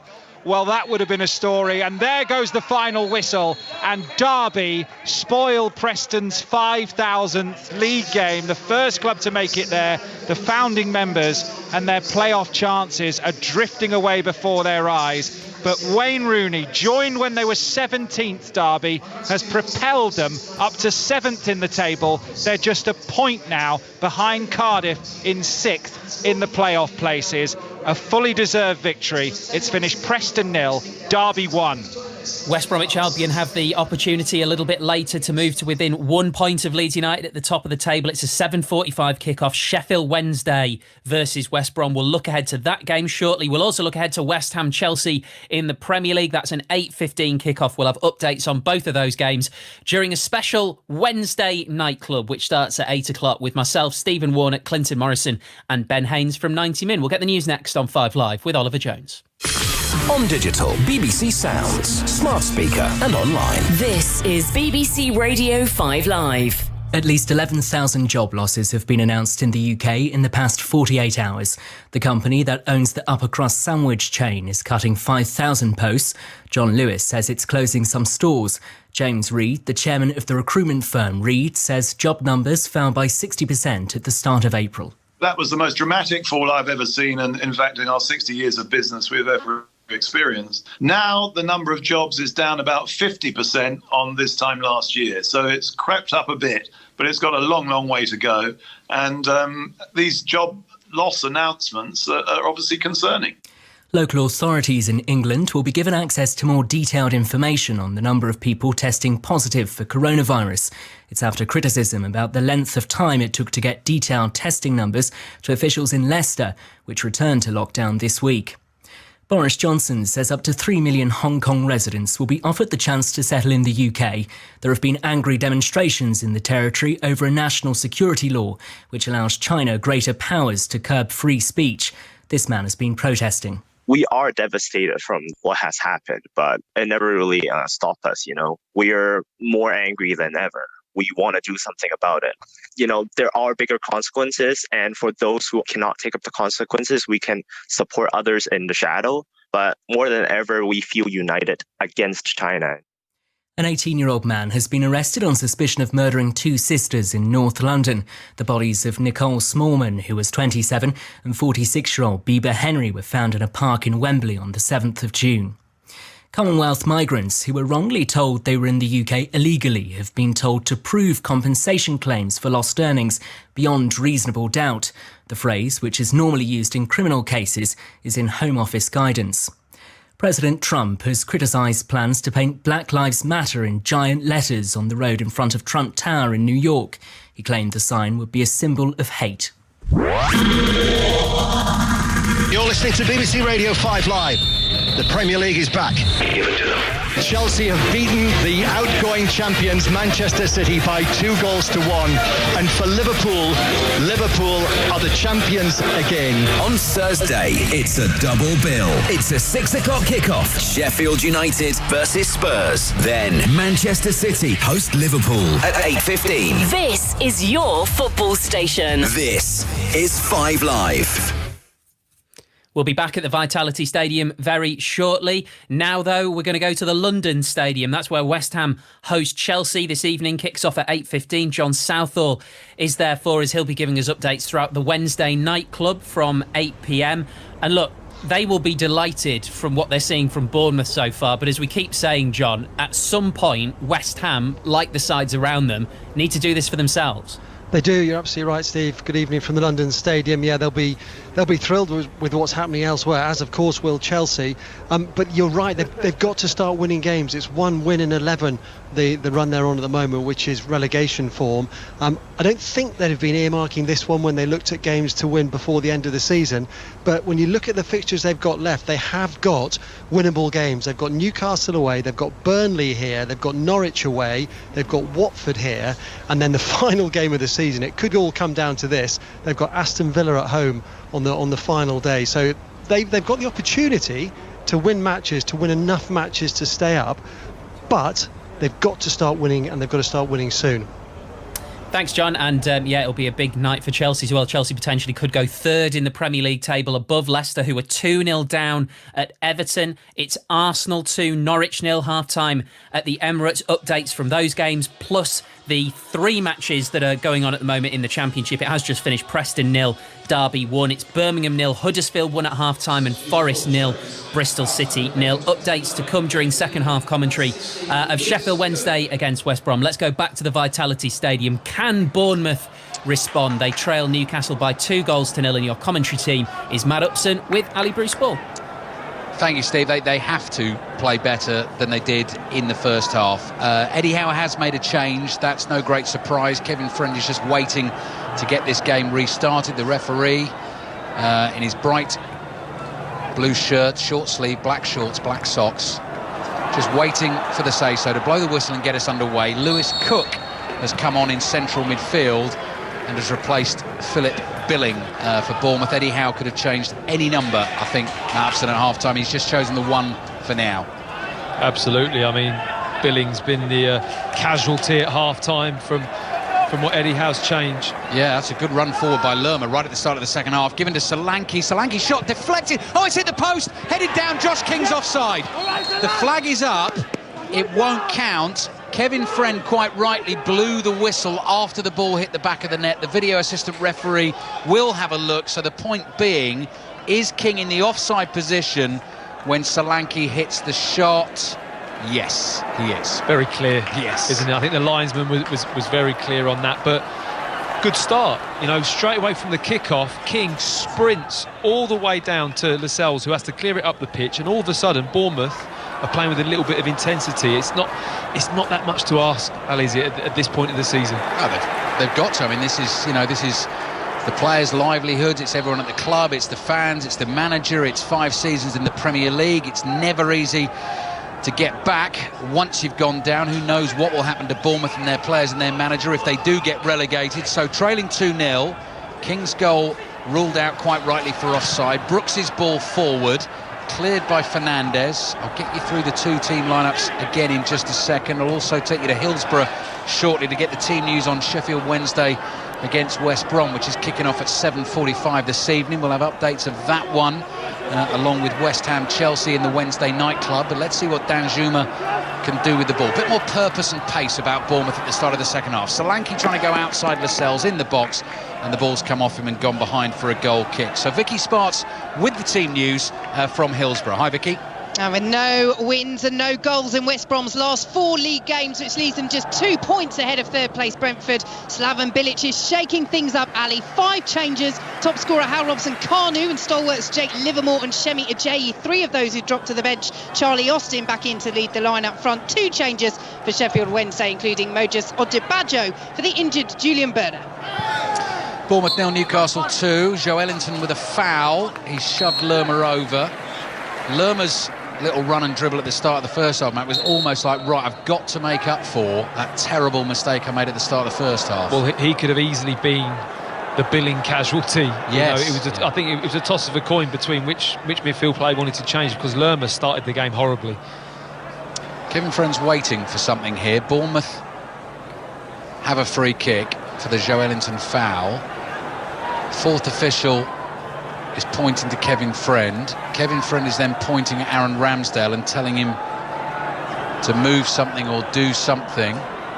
Ramsdale goes running behind the byline. He grabs a replacement ball and sticks it in the stands. Why is that a problem? Why are they not allowed on the cones? I thought they were meant to sit on the cones. I thought they were there because if a ball goes into the stands and they need another one in the game, it's already been sterilised and wiped and ready to go. What distraction is that, Ali? If they are sitting on a cone in front of the advertising, is it because they're in front of the advertising order? It's probably because they're 5 yards behind the byline and it's going to confuse. I don't know. Anyway, it's bizarre. That is bizarre. That's baffled me. I have no idea how that ball is interfering with anyone's eyesight or the linesman or the play. And they're down this end. They're identical. Look, they're down this end. So to our right-hand side, in front of the Ted McDougall stand, we've got exactly the same thing. But at the other end, Aaron Ramsdale's hand on the side of the pitch. So they're sitting on cones, orange cones. The balls are sitting in front of the advertising hall, so the players can get the balls quickly. Yeah. It surely makes sense. That is really confusing. I wonder whether Newcastle playing that way maybe said that it was distracting them. It wasn't a problem in the first half, though. So anyway, Joelinton heads the ball infield. Bournemouth 0, Newcastle 2. Little distraction for us all. BBC Radio 5 Live. Steve Crossman with the Wednesday nightclub to follow. Updates of West Ham Chelsea. We'll keep you updated on Arsenal, Norwich, Everton, Leicester in the second half. Both of those games at the moment 2-0 to the home team. Early stages of the second half. Brooks' little first-time layoff. Too pacey for Adam Smith, who can't keep it in. So throw in for Newcastle. So Bournemouth in this second half, still 4-4-2 or 4-4-1-1, I guess you could say. Ramsdale in goal, Adam Smith, Steve Cook. Then you've got Nathan Ake and Lloyd Kelly making his first start for Bournemouth. Those last two both on yellow cards. Brooks, Lerma, Lewis Cook now, and Arnaud Danjuma. Danjuma on the left and Brooks on the right. And then Solanke and King are the two up front for Bournemouth. They are in the red and black stripes. And here is Lewis Cook, the substitute, who's playing the ball across to Adam Smith and back to Steve Cook. Newcastle have Dubravka in goal. Back four of Kraft, Fernandez, Lascelles and Manquillo. They've got some defending to do at the moment. Solanke's on the ball and he's seen that Lloyd Kelly's in some space on the left. Kelly gets his cross in. Comes off Shelvey, goes straight up in the air. Lascelles flying over the back of Dominic Solanke, lands really awkwardly. And I think we're going to get a little bit of a stoppage in play. So the rest of that Newcastle team, it was Sean Longstaff, and he was tearing about for the first 20-25 minutes of the game before he had to go off with a hamstring injury. So he was replaced by Almiron. So you got Shelvey, Bentaleb and Almiron, and then Dwight Gale, Joelinton and Alan Saint-Maximin. And Matt, for those not listening in the first half, what's been really noticeable about the Newcastle performance and actually led to that first goal was this idea of one of the central midfielders, it was Longstaff to begin with, ahead of the press, ahead of everyone else and putting all the pressure on. It worked brilliantly. Absolutely, ahead of Dwight Gale. Joelinton and Saint-Maximin just dropping, sitting back, not going and hunting the ball and allowing the midfield three almost, with, like you say, Longstaff being the lead runner, with Shelvey and Bentaleb backing him up. So those three come out of the middle of the park, go and press high, and it worked brilliantly. It won the ball back and was a major factor in the first goal. Saint-Maximin's going to hit one with his left foot. Ramsdale, that's a good save. That was hit with real power, fizzing down low into the bottom corner, and Ramsdale reacted well, and it's knocked behind for a Newcastle corner. Yeah, really had to react to that, didn't he? It's a lovely left-footed shot as he cut inside Saint-Maximin and drilled it low to the near post. All the Premier League games then at the moment are 2-0. Newcastle 2-0 up here, Arsenal 2-0 at home to Norwich, Everton leading Leicester by 2-0. 2 more Premier League commentaries tomorrow on 5 Live. Sheffield United, Tottenham at 6. Shelvey's corner in deep to the far post. Ramsdale flicks a right hand at it. The Bournemouth keeper paws it away. Joe Ellington chases back, tackles Josh King, throwing for Bournemouth on the right. So first commentary at 6 o'clock, like this one tonight, similar kick-off time at Bramall Lane. Sheffield United, Tottenham, and then we've got Manchester City against Liverpool in full at 8:15, which I think is going to be really interesting, how the two managers approach that, what teams are selected, what sort of game we're going to see. It should be high quality, whoever plays. Adam Smith out to the right to Brooks. Brooks crossing towards Dubravka. Lascelles taking no chances in front of his keeper, just nods it behind for a corner. I don't mind that from Lascelles. You know, it's clearly going into the goalkeeper's hands, but as a centre-back, never take a risk. When you're in that 6-yard box and the ball's coming near your head, do the safety thing first and just head it out. And if you don't get a shout, mate, if you decided to leave that, I mean, the keeper would just could be bamboozled. I just think even if you get a shout, head it. Head it, really? Right. I really believe that, because then nothing can go wrong. Corner for Bournemouth. Brooks into the near post, and it spins back out to Brooks again. He lets it go for a throw. Another goal at Everton. Juliet Farrington. Leicester are back in this one. Everton 2, Leicester 1, and it's a substitute Iniachu who's come on for the second half along with Maddison heading home. The cross came in, Iniachu chested the ball down. It bundled, but somehow he got his head to it to put the ball over the line. Get Leicester back into this one. Everton 2, Leicester 1. Now an important penalty is being given in the Championship. Birmingham Huddersfield, Jonathan Overend. One has just been missed by Huddersfield Town, who had the chance to go 2-0 up here at St Andrews, but it's a brilliant save by Lee Camp in the Birmingham goal, diving to his left full stretch to deny Cullen Grant, who beat him, of course, in the first half. So it's still Birmingham 0, Huddersfield 1. And Derby 1-0 winners at Preston since the restart. Derby 3 wins out of 3, just 1 point outside the top 6. Sheffield Wednesday, West Brom to come this evening. Leicester back in it at Goodison Park. Good run from Dan Juma into the Newcastle penalty area. He's got Shelvey in front of him. Good challenge from Shelvey. Got a foot on the ball. Saint-Maximin trying to bring it away. Goes skipping past 2 Bournemouth defenders. Lerma thought about pulling him back. He can't do that either. Still Saint-Maximin. Slides it to his left-hand side. Almiron can't get past Steve Cook. Very nearly went from end to end there, Newcastle. Talk about balance and poise from Saint-Maximin again. Driving run. Pressure from one side. Riding a bit of contact. Riding a tackle. Absolutely superb running from him. Now, there has been a goal in the game between Birmingham and Huddersfield. Jonathan Overend. And now it is 2-0 to Huddersfield. And how they're celebrating. The team who haven't won since the resumption are heading for 3 points here at St Andrews. And it's Fraser Campbell who's got on the end of a Toffolo free kick. And it's Birmingham City 0, Huddersfield Town 2. Yeah, I heard Danny Cowley speaking ahead of that game in the week, being asked whether, Huddersfield were going to get relegated, whether he was worried about it, and he said, over my dead body. They're 2-0 up at Birmingham. Almiron blocks an Ake clearance, can't get onto the loose ball. Ake is able to recollect it for Bournemouth. So 10 minutes gone in the second half. Mustn't forget how important this game is for Bournemouth. Next 4 against Manchester United, Tottenham, Leicester and Manchester City. They're in the bottom 3 and they're 2-0 down at home to Newcastle, but they've started this second half a little bit better. Here's Brooks.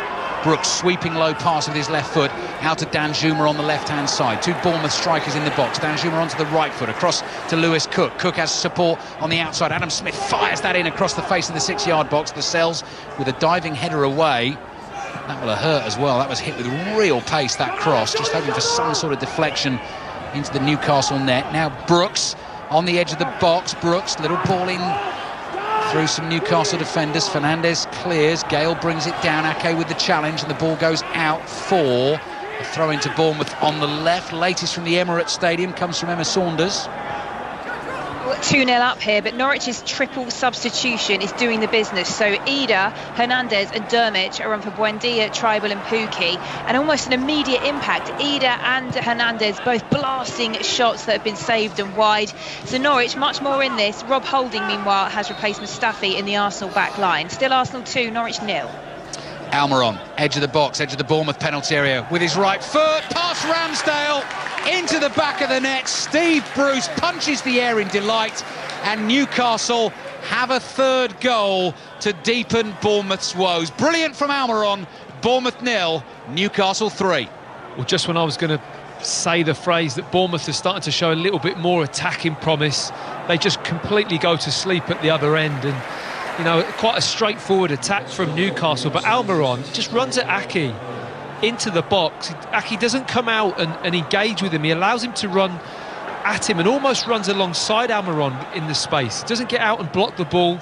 He just goes past him. But I have to say, it's a lovely finish with his right foot. It's very composed, but it's just too easy, Ali. He doesn't come out and lay a glove. He just allows him to glide past. But lovely finish. Almiron on as the substitute, with a third Premier League goal of the season, a 7th in total. And as Matt Upson just said, the finish didn't go with power, just glided it high beyond Ramsdale at full stretch into the top corner of the net. So I think this is done and dusted for Bournemouth. Big game at 8:15 in the Premier League. West Ham against Chelsea, who will be enjoying this Newcastle performance, the West Ham fans. What about the team news from that game, John Southall? Well, we've got 2 changes for both. Surprising news for West Ham is there's no Mark Noble, who's actually just sitting in the stand below us at the moment, looking across the London Stadium. Must have picked up an injury. Ogbonna also comes in for Balbuena. 2 changes for Chelsea from the last league game. Tammy Abraham starts up front in place of Olivier Giroud, and Mateo Kovacic is in for Mason Mount.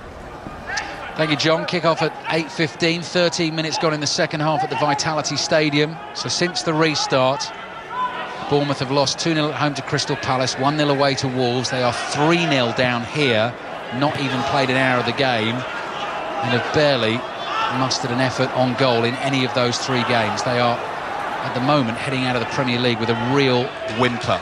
Adam Smith knocked off the ball. Joelinton's first pass hit the referee Kevin Friend. Second one, though, finds Shelby. Shelby's ball in towards Gale. Cook at full stretch, intercepts, knocks it back to the goalkeeper Ramsdale, and Steve Bruce appeals for the free kick. He felt it was deliberate. It can't be deliberate. I understand what he's doing. I think the defender just gets across and gets a foot on it, but you knew as soon as that ball went wide, Shelby's the master at hitting an early pass.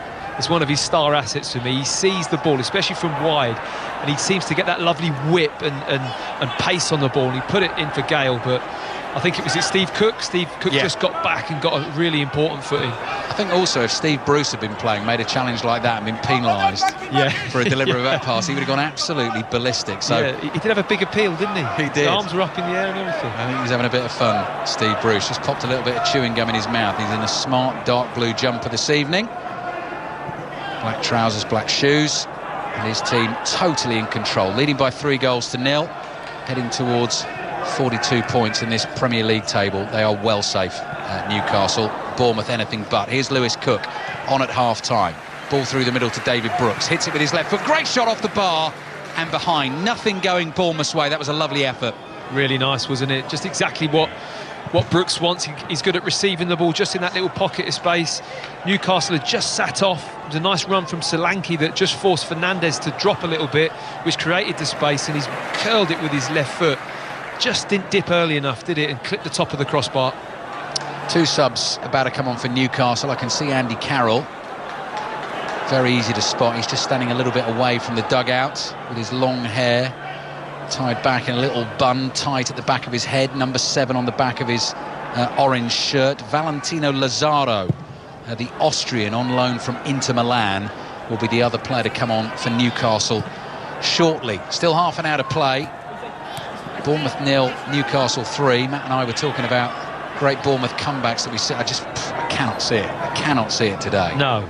I mean, if there's ever a game you've seen where the comeback isn't on, you know, this is high up there on the list of matches, because Bournemouth, having started a little bit better, have just almost reverted back to how they were in the first half. So here come the Newcastle changes. Junior Stanislas is getting ready to come on for Bournemouth as well. He's got a water bottle in hand. Now, Sam Maxime's number didn't go up, but he is jogging over to the sideline here because I thought it was Dwight Gale's number who went up, the number 12. He must be bringing St Maximin off. He's been so good, he's going to give him a rest. Both of them, isn't it?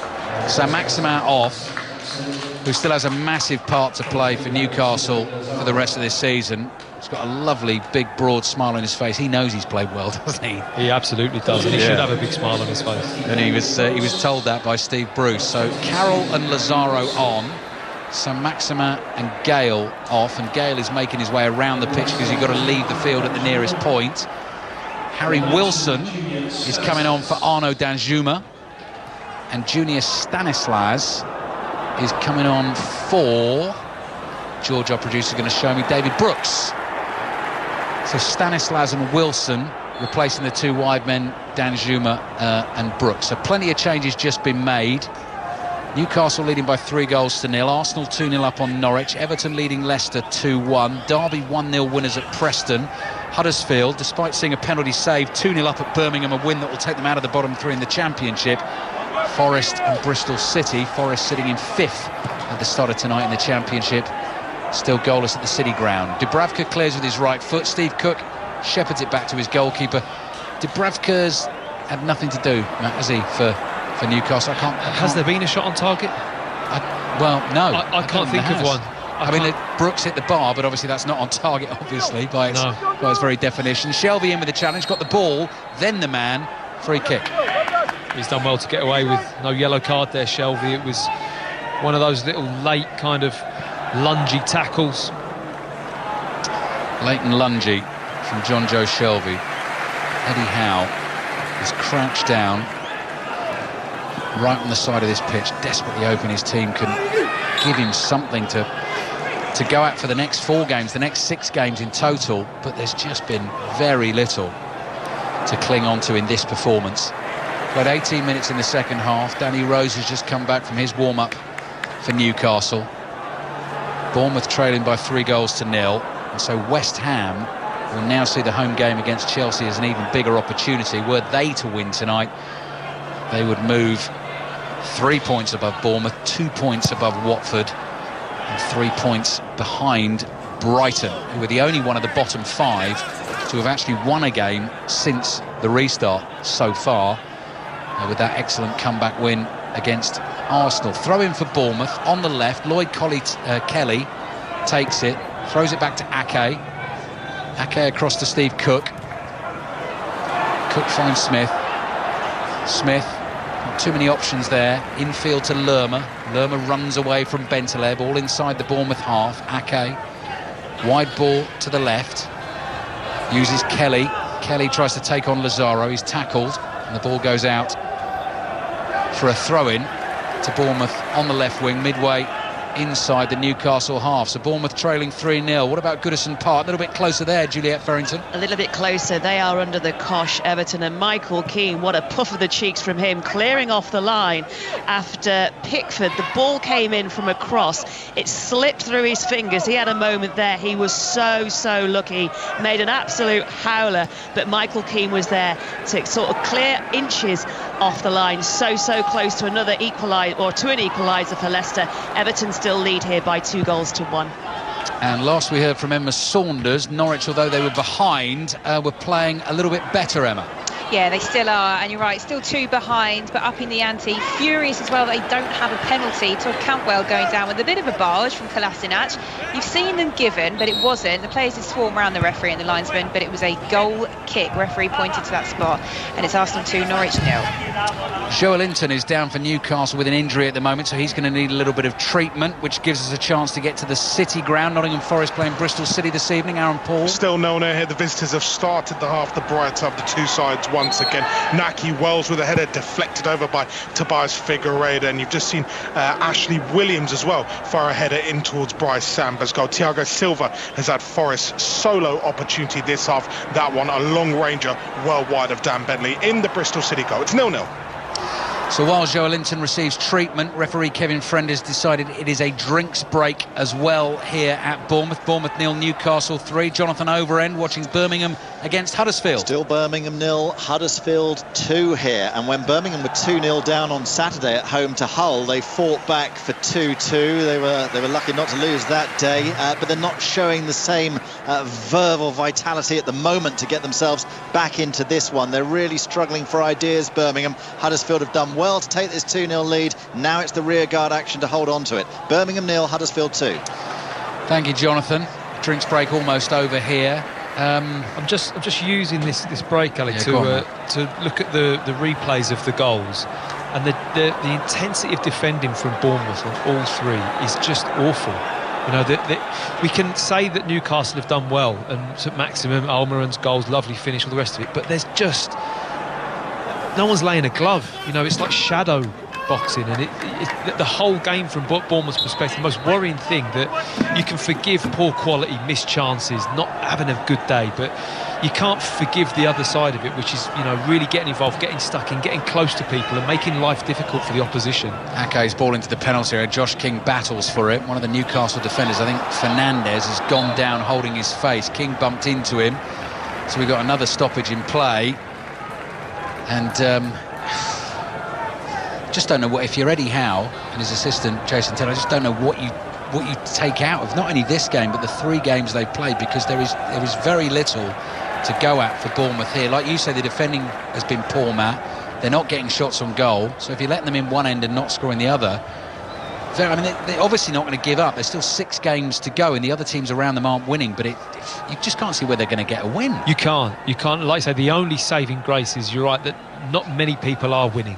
Yeah. So it's just keeping them in touch, but sooner or later somebody is going to win. Yeah. And at the moment it doesn't look like it's going to be Bournemouth. The problem Bournemouth have got, and none of those 6 games remaining after this one are against relegation rivals. Another goal at the Emirates Stadium, Emma Saunders. It's another one for Pierre-Emerick Aubameyang. That's his 51st Premier League goal. Lovely finish.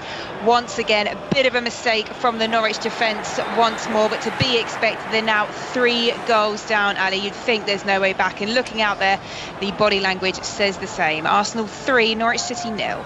Yeah, Norwich on 21 points. We're talking about Bournemouth's woes. Aston Villa yet to win since the restart. 2 points from 4 games. They have managed a couple of draws. They're on 27. And just secretly inside, just celebrating that Aubameyang second. I know that's really going to annoy Chris Sutton, because we got our Fantasy 606 podcast on the way at the end of the week, and I brought Aubameyang in, Matt. I fancied him against Norwich.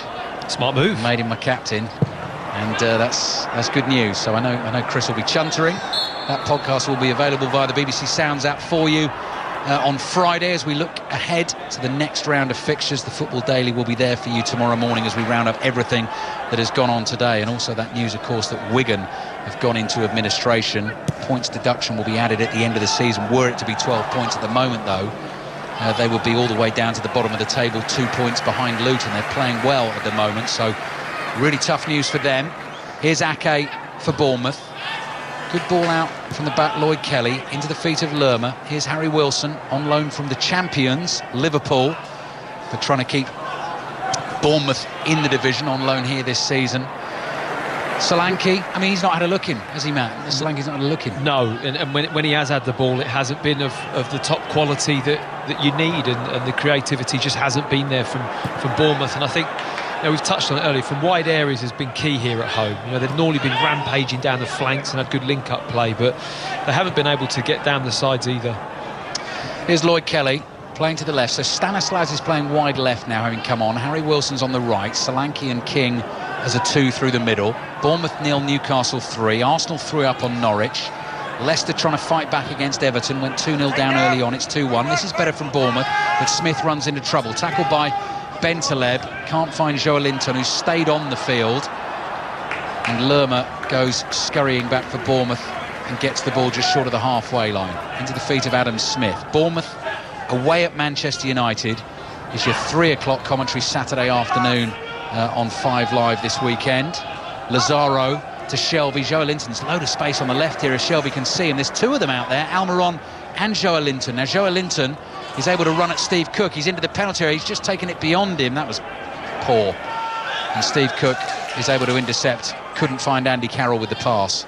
I wonder if that's it for Joelinton. He stayed sitting down. Maybe that will be the end of his game. Goal at the City Ground, first of the evening, Aaron Paul. Deadlock finally broken, Ali, and it is a goal for Nottingham Forest. Thiago Silva with the most gorgeous of free kicks. The ball just inside the D. He just dinked it over Dan Bentley into the far corner, and Forest take the lead here. Nottingham Forest 1, Bristol City 0.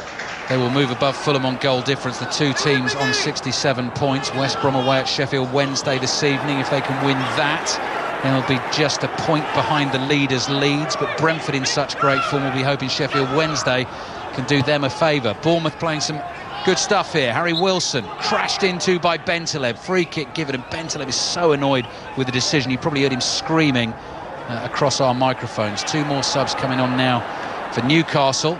Joelinton is definitely one coming off. The other thing as well with Newcastle, Matt, tonight, 6 changes made. It's not necessarily the strongest team, because I mean Isaac Hayden might well be in that. Almiron didn't start, but options as well for Steve Bruce. And I think it's been a really positive experience so far for Newcastle, because Steve Bruce been able to look at other people, the confidence that's gone through the team from this performance, and also the players that didn't start. All of a sudden you've got to get back in the team off of a really good performance, and it just gets a little bit more out of all the players in the squad. 3-0 down Bournemouth. Looking at one of the big screens in the corner of the ground, 72 minutes played. I wonder if Harry Wilson will fancy a shot here. Matt was talking in the first half about the absolute worldie of a free kick we saw him score against Manchester City. DeAndre Yedlin has come on, and Javi Manquillo has come off. I've totally lost count of the amount of subs that have come on. I better check that, because once you reach the 5, obviously, that is that. So, free kick Bournemouth. Wilson with his arm in the air, curls it into the penalty area, headed out to the edge of the box. Lewis Cook chests it down, shot deflected just wide and behind for a corner. Lewis Cook yet to score for Bournemouth. This is 81st appearance. So let's count them up. Carroll is on, Hayden is on, Yedlin is on, Lazaro is on, and Almiron is on. Newcastle can no longer make any more substitutions. Well done, Alan. Thank you. Yeah, I know you were doing your maths in the homeschooling, weren't you, this morning? Absolutely. I just left that one to you, mate. Corner for Bournemouth. Harry Wilson into the near post. Shelvey heads it away. Too easy again for Newcastle. Lewis Cook goes chasing back. Side foots a little ball to Adam Smith. Got to go all the way back to the goalkeeper. Dan Gosling, former Newcastle man, is waiting to come on. We'll be interested to hear what Eddie Howe has to say after this game. I don't know what you can say really about the Bournemouth performance. Ball dropping down midway inside that Newcastle half. Isaac Hayden with his first touch, spins and clears. Andy Carroll making a real nuisance of himself, just using his body to hold off Ake. Newcastle are giving it away. Here's Cook. Cook out wide to Wilson. Had to watch the challenge of Yedlin. Has got away from him. Sprints to keep the ball in play on the right-hand side. Wilson has Shelvey in front of him. Wilson's now crossing to the far post, just beyond the head of Josh King, and behind for a goal kick to Newcastle. Matt Upson. Just a fraction too high, that ball from Harry Wilson. Cut inside onto his left foot nicely. It's really nice floated ball towards the back post, but it's just probably a couple of inches too high, and maybe Solanke just gets in too early. He's got to hold his run, so you're coming onto the ball as opposed to adjusting to it in mid-air. Dan Gosling comes on for Jefferson Lerma. Lost cause, you have to say. I mean, if Bournemouth get anything out of this, just over 15 minutes to play, it will be an absolute miracle, trailing by 3-0. There's a match of the day on tomorrow night, which will cover all this sort of latest round of the Premier League fixtures, so that will include the two commentaries on 5 Live tomorrow night. Sheffield United Tottenham at 6 o'clock, Manchester City Liverpool at 8:15. Match of the day will be on BBC One later on in the evening, and there's 4 more commentaries on 5 Live on Sunday. 4 games back to back. So if you love your football on the radio, 5 Live the place to be on Sunday. Burnley Sheffield United at midday. Newcastle in action again at home to West Ham at 2:15. Liverpool against Aston Villa at 4:30. Southampton Manchester City at 7 o'clock. Another goal in the Birmingham Huddersfield game. Jonathan Overend. Well. Birmingham City 0, Huddersfield Town 3. Extraordinary turn of events, and it's Elias Kachunga who's scored it here. They haven't won, they haven't got a point since the resumption, and yet here they are leading Birmingham 3-0. And I'll tell you what, Birmingham on 49 points, completely out of form, hopelessly out of form. Do they have to start watching their back in this mad championship scramble? Birmingham 0, Huddersfield 3. I'm not sure anyone's crazy enough to try and predict the bottom 3, because it is remarkable. It's going to be a fascinating end to the season in the Championship at both ends of the table. Matt Upson's been on his feet for the entire second half here. We've got 15 minutes to play. Nothing has really changed. Bournemouth made a slightly brighter start to the second half. David Brooks, clipped the bar with a left-footed effort. Newcastle got their third through Almiron. The ball is with Aaron Ramsdale, the Bournemouth keeper, picks it up, bowls it out with his right arm to Adam Smith, the right back. Played into Lewis Cook, who's a short, stocky figure in central midfield for Bournemouth. Yedlin across to Lazaro, back to Isaac Hayden. Again, every time Newcastle look up, there's a player in space, someone to give the ball to. Hayden's lost it though. Solanke, support on the left-hand side from Stanislas, goes it alone, knocked off the ball by Hayden. No free kick. He just looks in vain at Kevin Friend. Lovely 1-2 between Shelvey and Andy Carroll. Run from Lazaro. Onside, says the assistant referee. It's 4-0. Valentino Lazaro has finished that beautifully.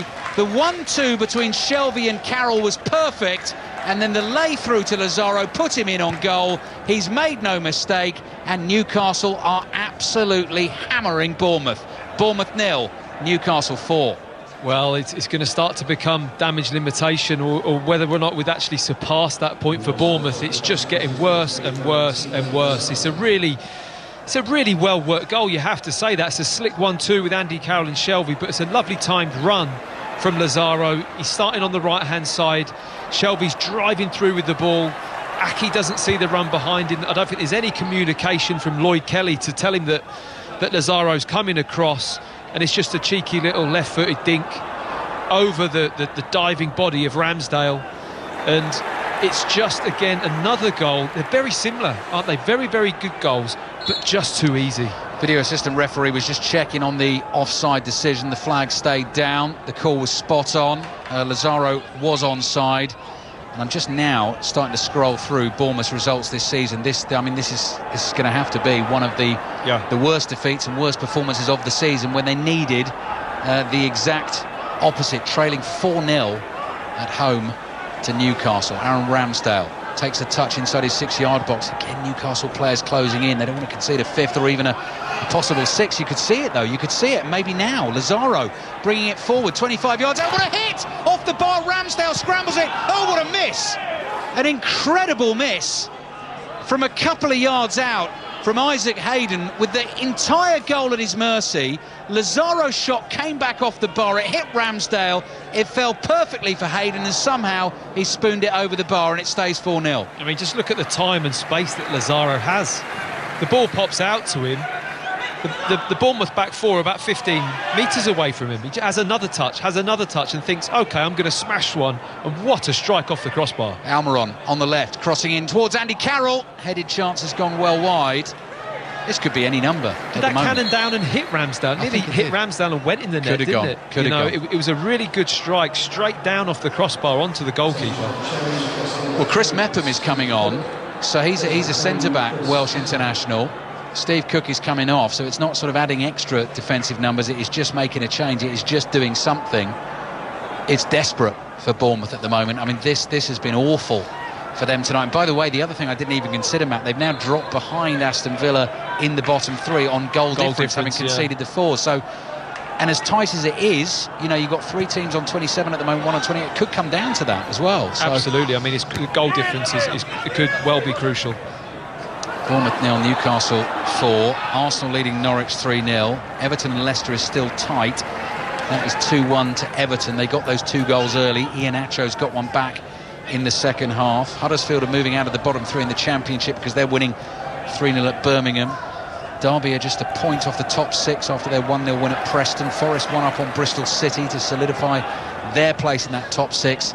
Sheffield Wednesday, West Brom to come. Adam Smith down the line towards Josh King. King, great turn, trying to get away from Yedlin, who is back and snapping at his heels. King is now looking for support. Adam Smith inside the penalty area to his left. It's played back here to Harry Wilson. Why not have a shot? Wilson will do that, deflected behind for a corner. Before Bournemouth take that, let's quickly get to the Emirates Stadium. Emma Saunders. Arsenal still 3 goals up here. That Aubameyang goal's killed this one off, really. Farkas sat there kind of rubbing his chin for a bit, wondering what to do. There's been a double sub, so Campbell has been replaced by Stiepermann and Rupp with Vrancic, but not really made a huge difference. By contrast, Arsenal looking very comfortable, and I think you can certainly say they're going to get all 3 points, Ali. It's Arsenal 3, Norwich 0.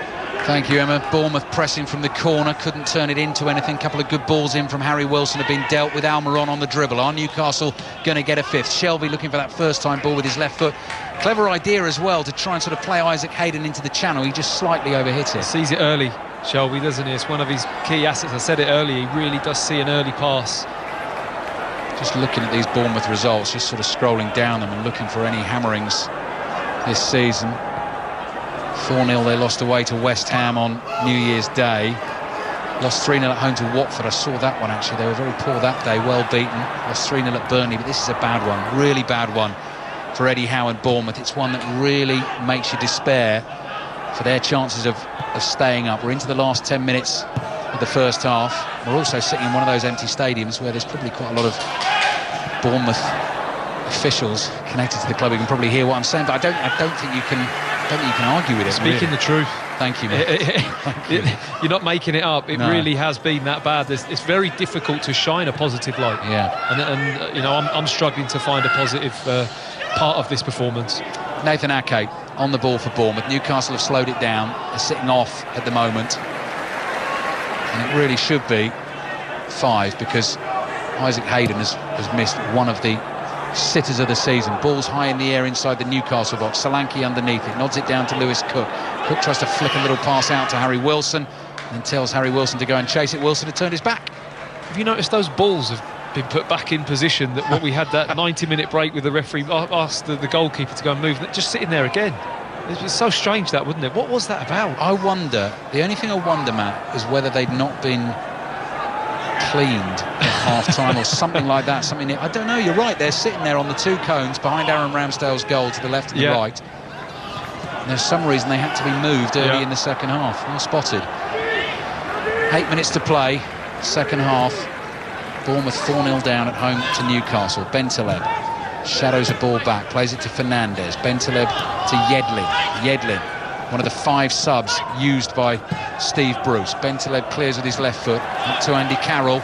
Carroll on the turn inside the Bournemouth half is going to go for a long diagonal ball. Lloyd Kelly will deal with it. Another goal at the Emirates Stadium. Emma Saunders. Another one for Arsenal. Shame no one's here to see it, Ali, because what a way that would have been to announce yourself to the Emirates. Cedric Suarez on his Arsenal debut, bullet from distance. The look on his face, I'm not sure he can believe it either. Arsenal 4, Norwich 0. So 4-0 there, 4-0 to Newcastle here. Bournemouth on the attack. Stanislas cutting in from the left, drives a shot across goal, deflected behind for a corner. Quickly to Goodison Park, Juliette Farrington. 10 minutes for Everton to hold on to this 2-1 lead they have against Leicester here at Goodison Park. It's been all Leicester since the second half, largely thanks to James Maddison and Iniacho coming on for their substitutions into this game. Iniacho got Leicester back into this one. He's also shot wide of the crossbar since he scored. Michael Keane, though, he's been the talking point. What a goal line clearance from him. The ball slipped through Jordan Pickford's fingers. The ball coming in for him simply to gather. Absolute shocker. Keane was there to boot the ball inches off the line. Everton 2, Leicester 1. Half a chance for Bournemouth there. Corner floated in to the far post. Still no shots on target. No, nodded back across goal, wasn't it, by Gosling, and Solanke didn't have much time to react, came off his head and went flying over the crossbar. So wow, 4-0. No shots on target. Should have been 5. Hayden missing the sitter after Lazaro had crashed one against the crossbar. Here's Andy Carroll trying to muscle his way down the left. Harry Wilson clears with his left foot. Slight miscue by Fernandes. Josh King is able to get onto it. Played back to Harry Wilson. Wilson trying to open things up for Bournemouth. Sprays his pass across field. Can Lloyd Kelly use his pace to get there? He can. Does brilliantly. Slides down and hooks it with his left foot to keep the ball in play. Back to Stanislas. In turn, passes back to Lewis Cook. 30 yards out. Not a good pass from Cook. Almiron intercepts. Dribbling back towards his own goal. The darts in and out of 2 Bournemouth challenges. Good pace as well to get away down the left. He's pulled down. Not much in that. Bought the foul, didn't he? Naughty that, wasn't it? I mean, really good defensive work from Almiron, and as he tries to run around the outside of King, I think he might have just put an arm on him, and he really has used that gone down and won the free kick. Although there wasn't too much complaint from Josh King. I would have been fuming with that, to be honest. It looked like a dive to me. I think he's exaggerated the contact there, is the kindest way we can put it. Yeah. Miguel Almiron should know better than that. We've got a close-up of Eddie Howe at the moment, and as you can expect, it's a grim face. Set in stone, just staring blankly across the pitch at the Vitality Stadium. His team 4-0 down against an excellent Newcastle performance, but Bournemouth just not at the races at all today. Here's Bentaleb. Bentaleb plays back to the edge of the penalty area. It's Dubravka, the Newcastle keeper, across to Lascelles. Lascelles with his right foot down that right-hand touchline. Foul from Kelly on Lazaro. Wonder if we're heading back to the City ground for another update on Nottingham Forest, Bristol City. I think I might have forgotten to do that. Aaron Paul, are you there? I am. Welcome back. Forest 1, Bristol City 0. Forest, of course, still leading through that sumptuous Thiago Silva free kick. Lee Johnson has responded by bringing leading scorer Famara Diédhiou onto the field of play. Moments of quality, however, have been few and far between, so I've taken to people watching, and I've noticed that there's a lot of executives. There's a lot of people it takes to run a football club, and they're all very vociferous. They love a good shout. Forest, as it stands, well, they're going to be shouting tonight. They'll be heading into fourth. They lead here by a goal to nil. Thank you, Aaron. Yeah, Nottingham Forest going above Fulham on goal difference. Nathan Ake inside his own half. We're playing out time here, aren't we, Mattson, really? I mean, Bournemouth absolutely just got to make sure it doesn't get any worse. Newcastle just want to save a bit of energy, and West Ham actually have got to go to Newcastle on Sunday, which they will not be looking forward to. They're playing Chelsea tonight, just above Bournemouth on goal difference. Well, above Villa now, actually, because Bournemouth have dropped below Villa on goal difference. Here's Stanislas with a little flick to Gosling. Back to Stanislas. Can't get onto the return ball. Lazaro, clever trick from him, knocks it round Kelly, picks it up the other side, plays it back to Emil Kraft. Newcastle's right back this evening onto Bentaleb, who's been very controlled in midfield. Here's Fernandez, forward to Almiron. Mepham almost came through the back of him, fired towards Carroll. Almiron dummies a pass forward, could find Shelvey through the middle here. Shelvey's not got the pace to get it, slightly overhit. He missed the opportunity, Almiron. It was just before then he needed to hit it early. Shelvey had a little bit of space. You're right, he's not kind of got the pace to outrun anyone, but there was enough space to hit the ball in, and Almiron just didn't see it early enough. Just a reminder again as well, Newcastle on to 42 points. Their goal difference goes to -9, which is the same as Crystal Palace's. So that will actually go to goals scored. Before tonight, Newcastle had 29. They've now got 33. Palace 12 plus 16 is 28. So that's actually maths on the go in the commentary. Newcastle better than Palace on that front, so up to 11th this evening with the win. 90 seconds plus added time to be played here. Newcastle leading 4-0. Bournemouth still trying, you give them that. They are still pushing to try and get a goal at the end of this game. The Newcastle midfield three have done well, haven't they? I think they've really pressed the ball. Bentaleb's had a good game, won a lot of balls back, very solid and consistent with their passing. Free kick Bournemouth, 40 yards from goal. Stanislas takes with his right foot, spoons it high in the air. Dubravka stays on his line. It's headed back to him. Ake almost pokes it in. There's a foul in there. Bournemouth had the ball in the back of the net. Flag was up. Free kick for Newcastle. Actually, Matt, I mean, it's one of those, it's that kind of performance tonight where we were saying at the start of the night that Bournemouth needed the fans with them to try and get them going.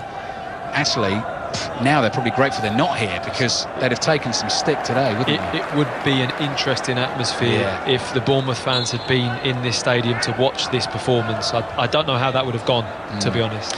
Wednesday nightclub to follow. There'll be update to West Ham, Chelsea. Bournemouth fans, Newcastle fans, we'd love your thoughts. 85058 on the text, and at 5 Live Sport, 5 the number, words live sport to follow that, to get in touch with Steve Crossman on social media.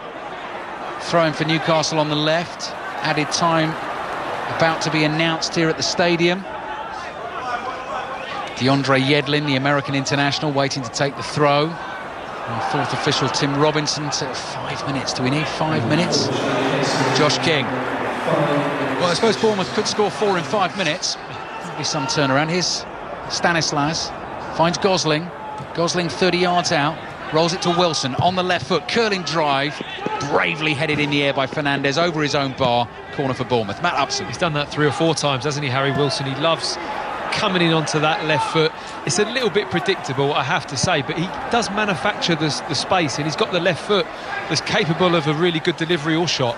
Corner which Harry Wilson will take with that left foot, low into the near post. Attempted diving header from Gosling, beaten to it by Yedlin. He took a whack and he's hurt his left arm there, Dan Gosling. Ball's out for a throw-in to Bournemouth in added time. Bournemouth dropping to 19th place. Norwich also getting hammered this evening. They look like they're going down. Bournemouth in deep trouble. Norwich 21, Bournemouth 27, Villa 27, West Ham 27. West Ham playing Chelsea tonight.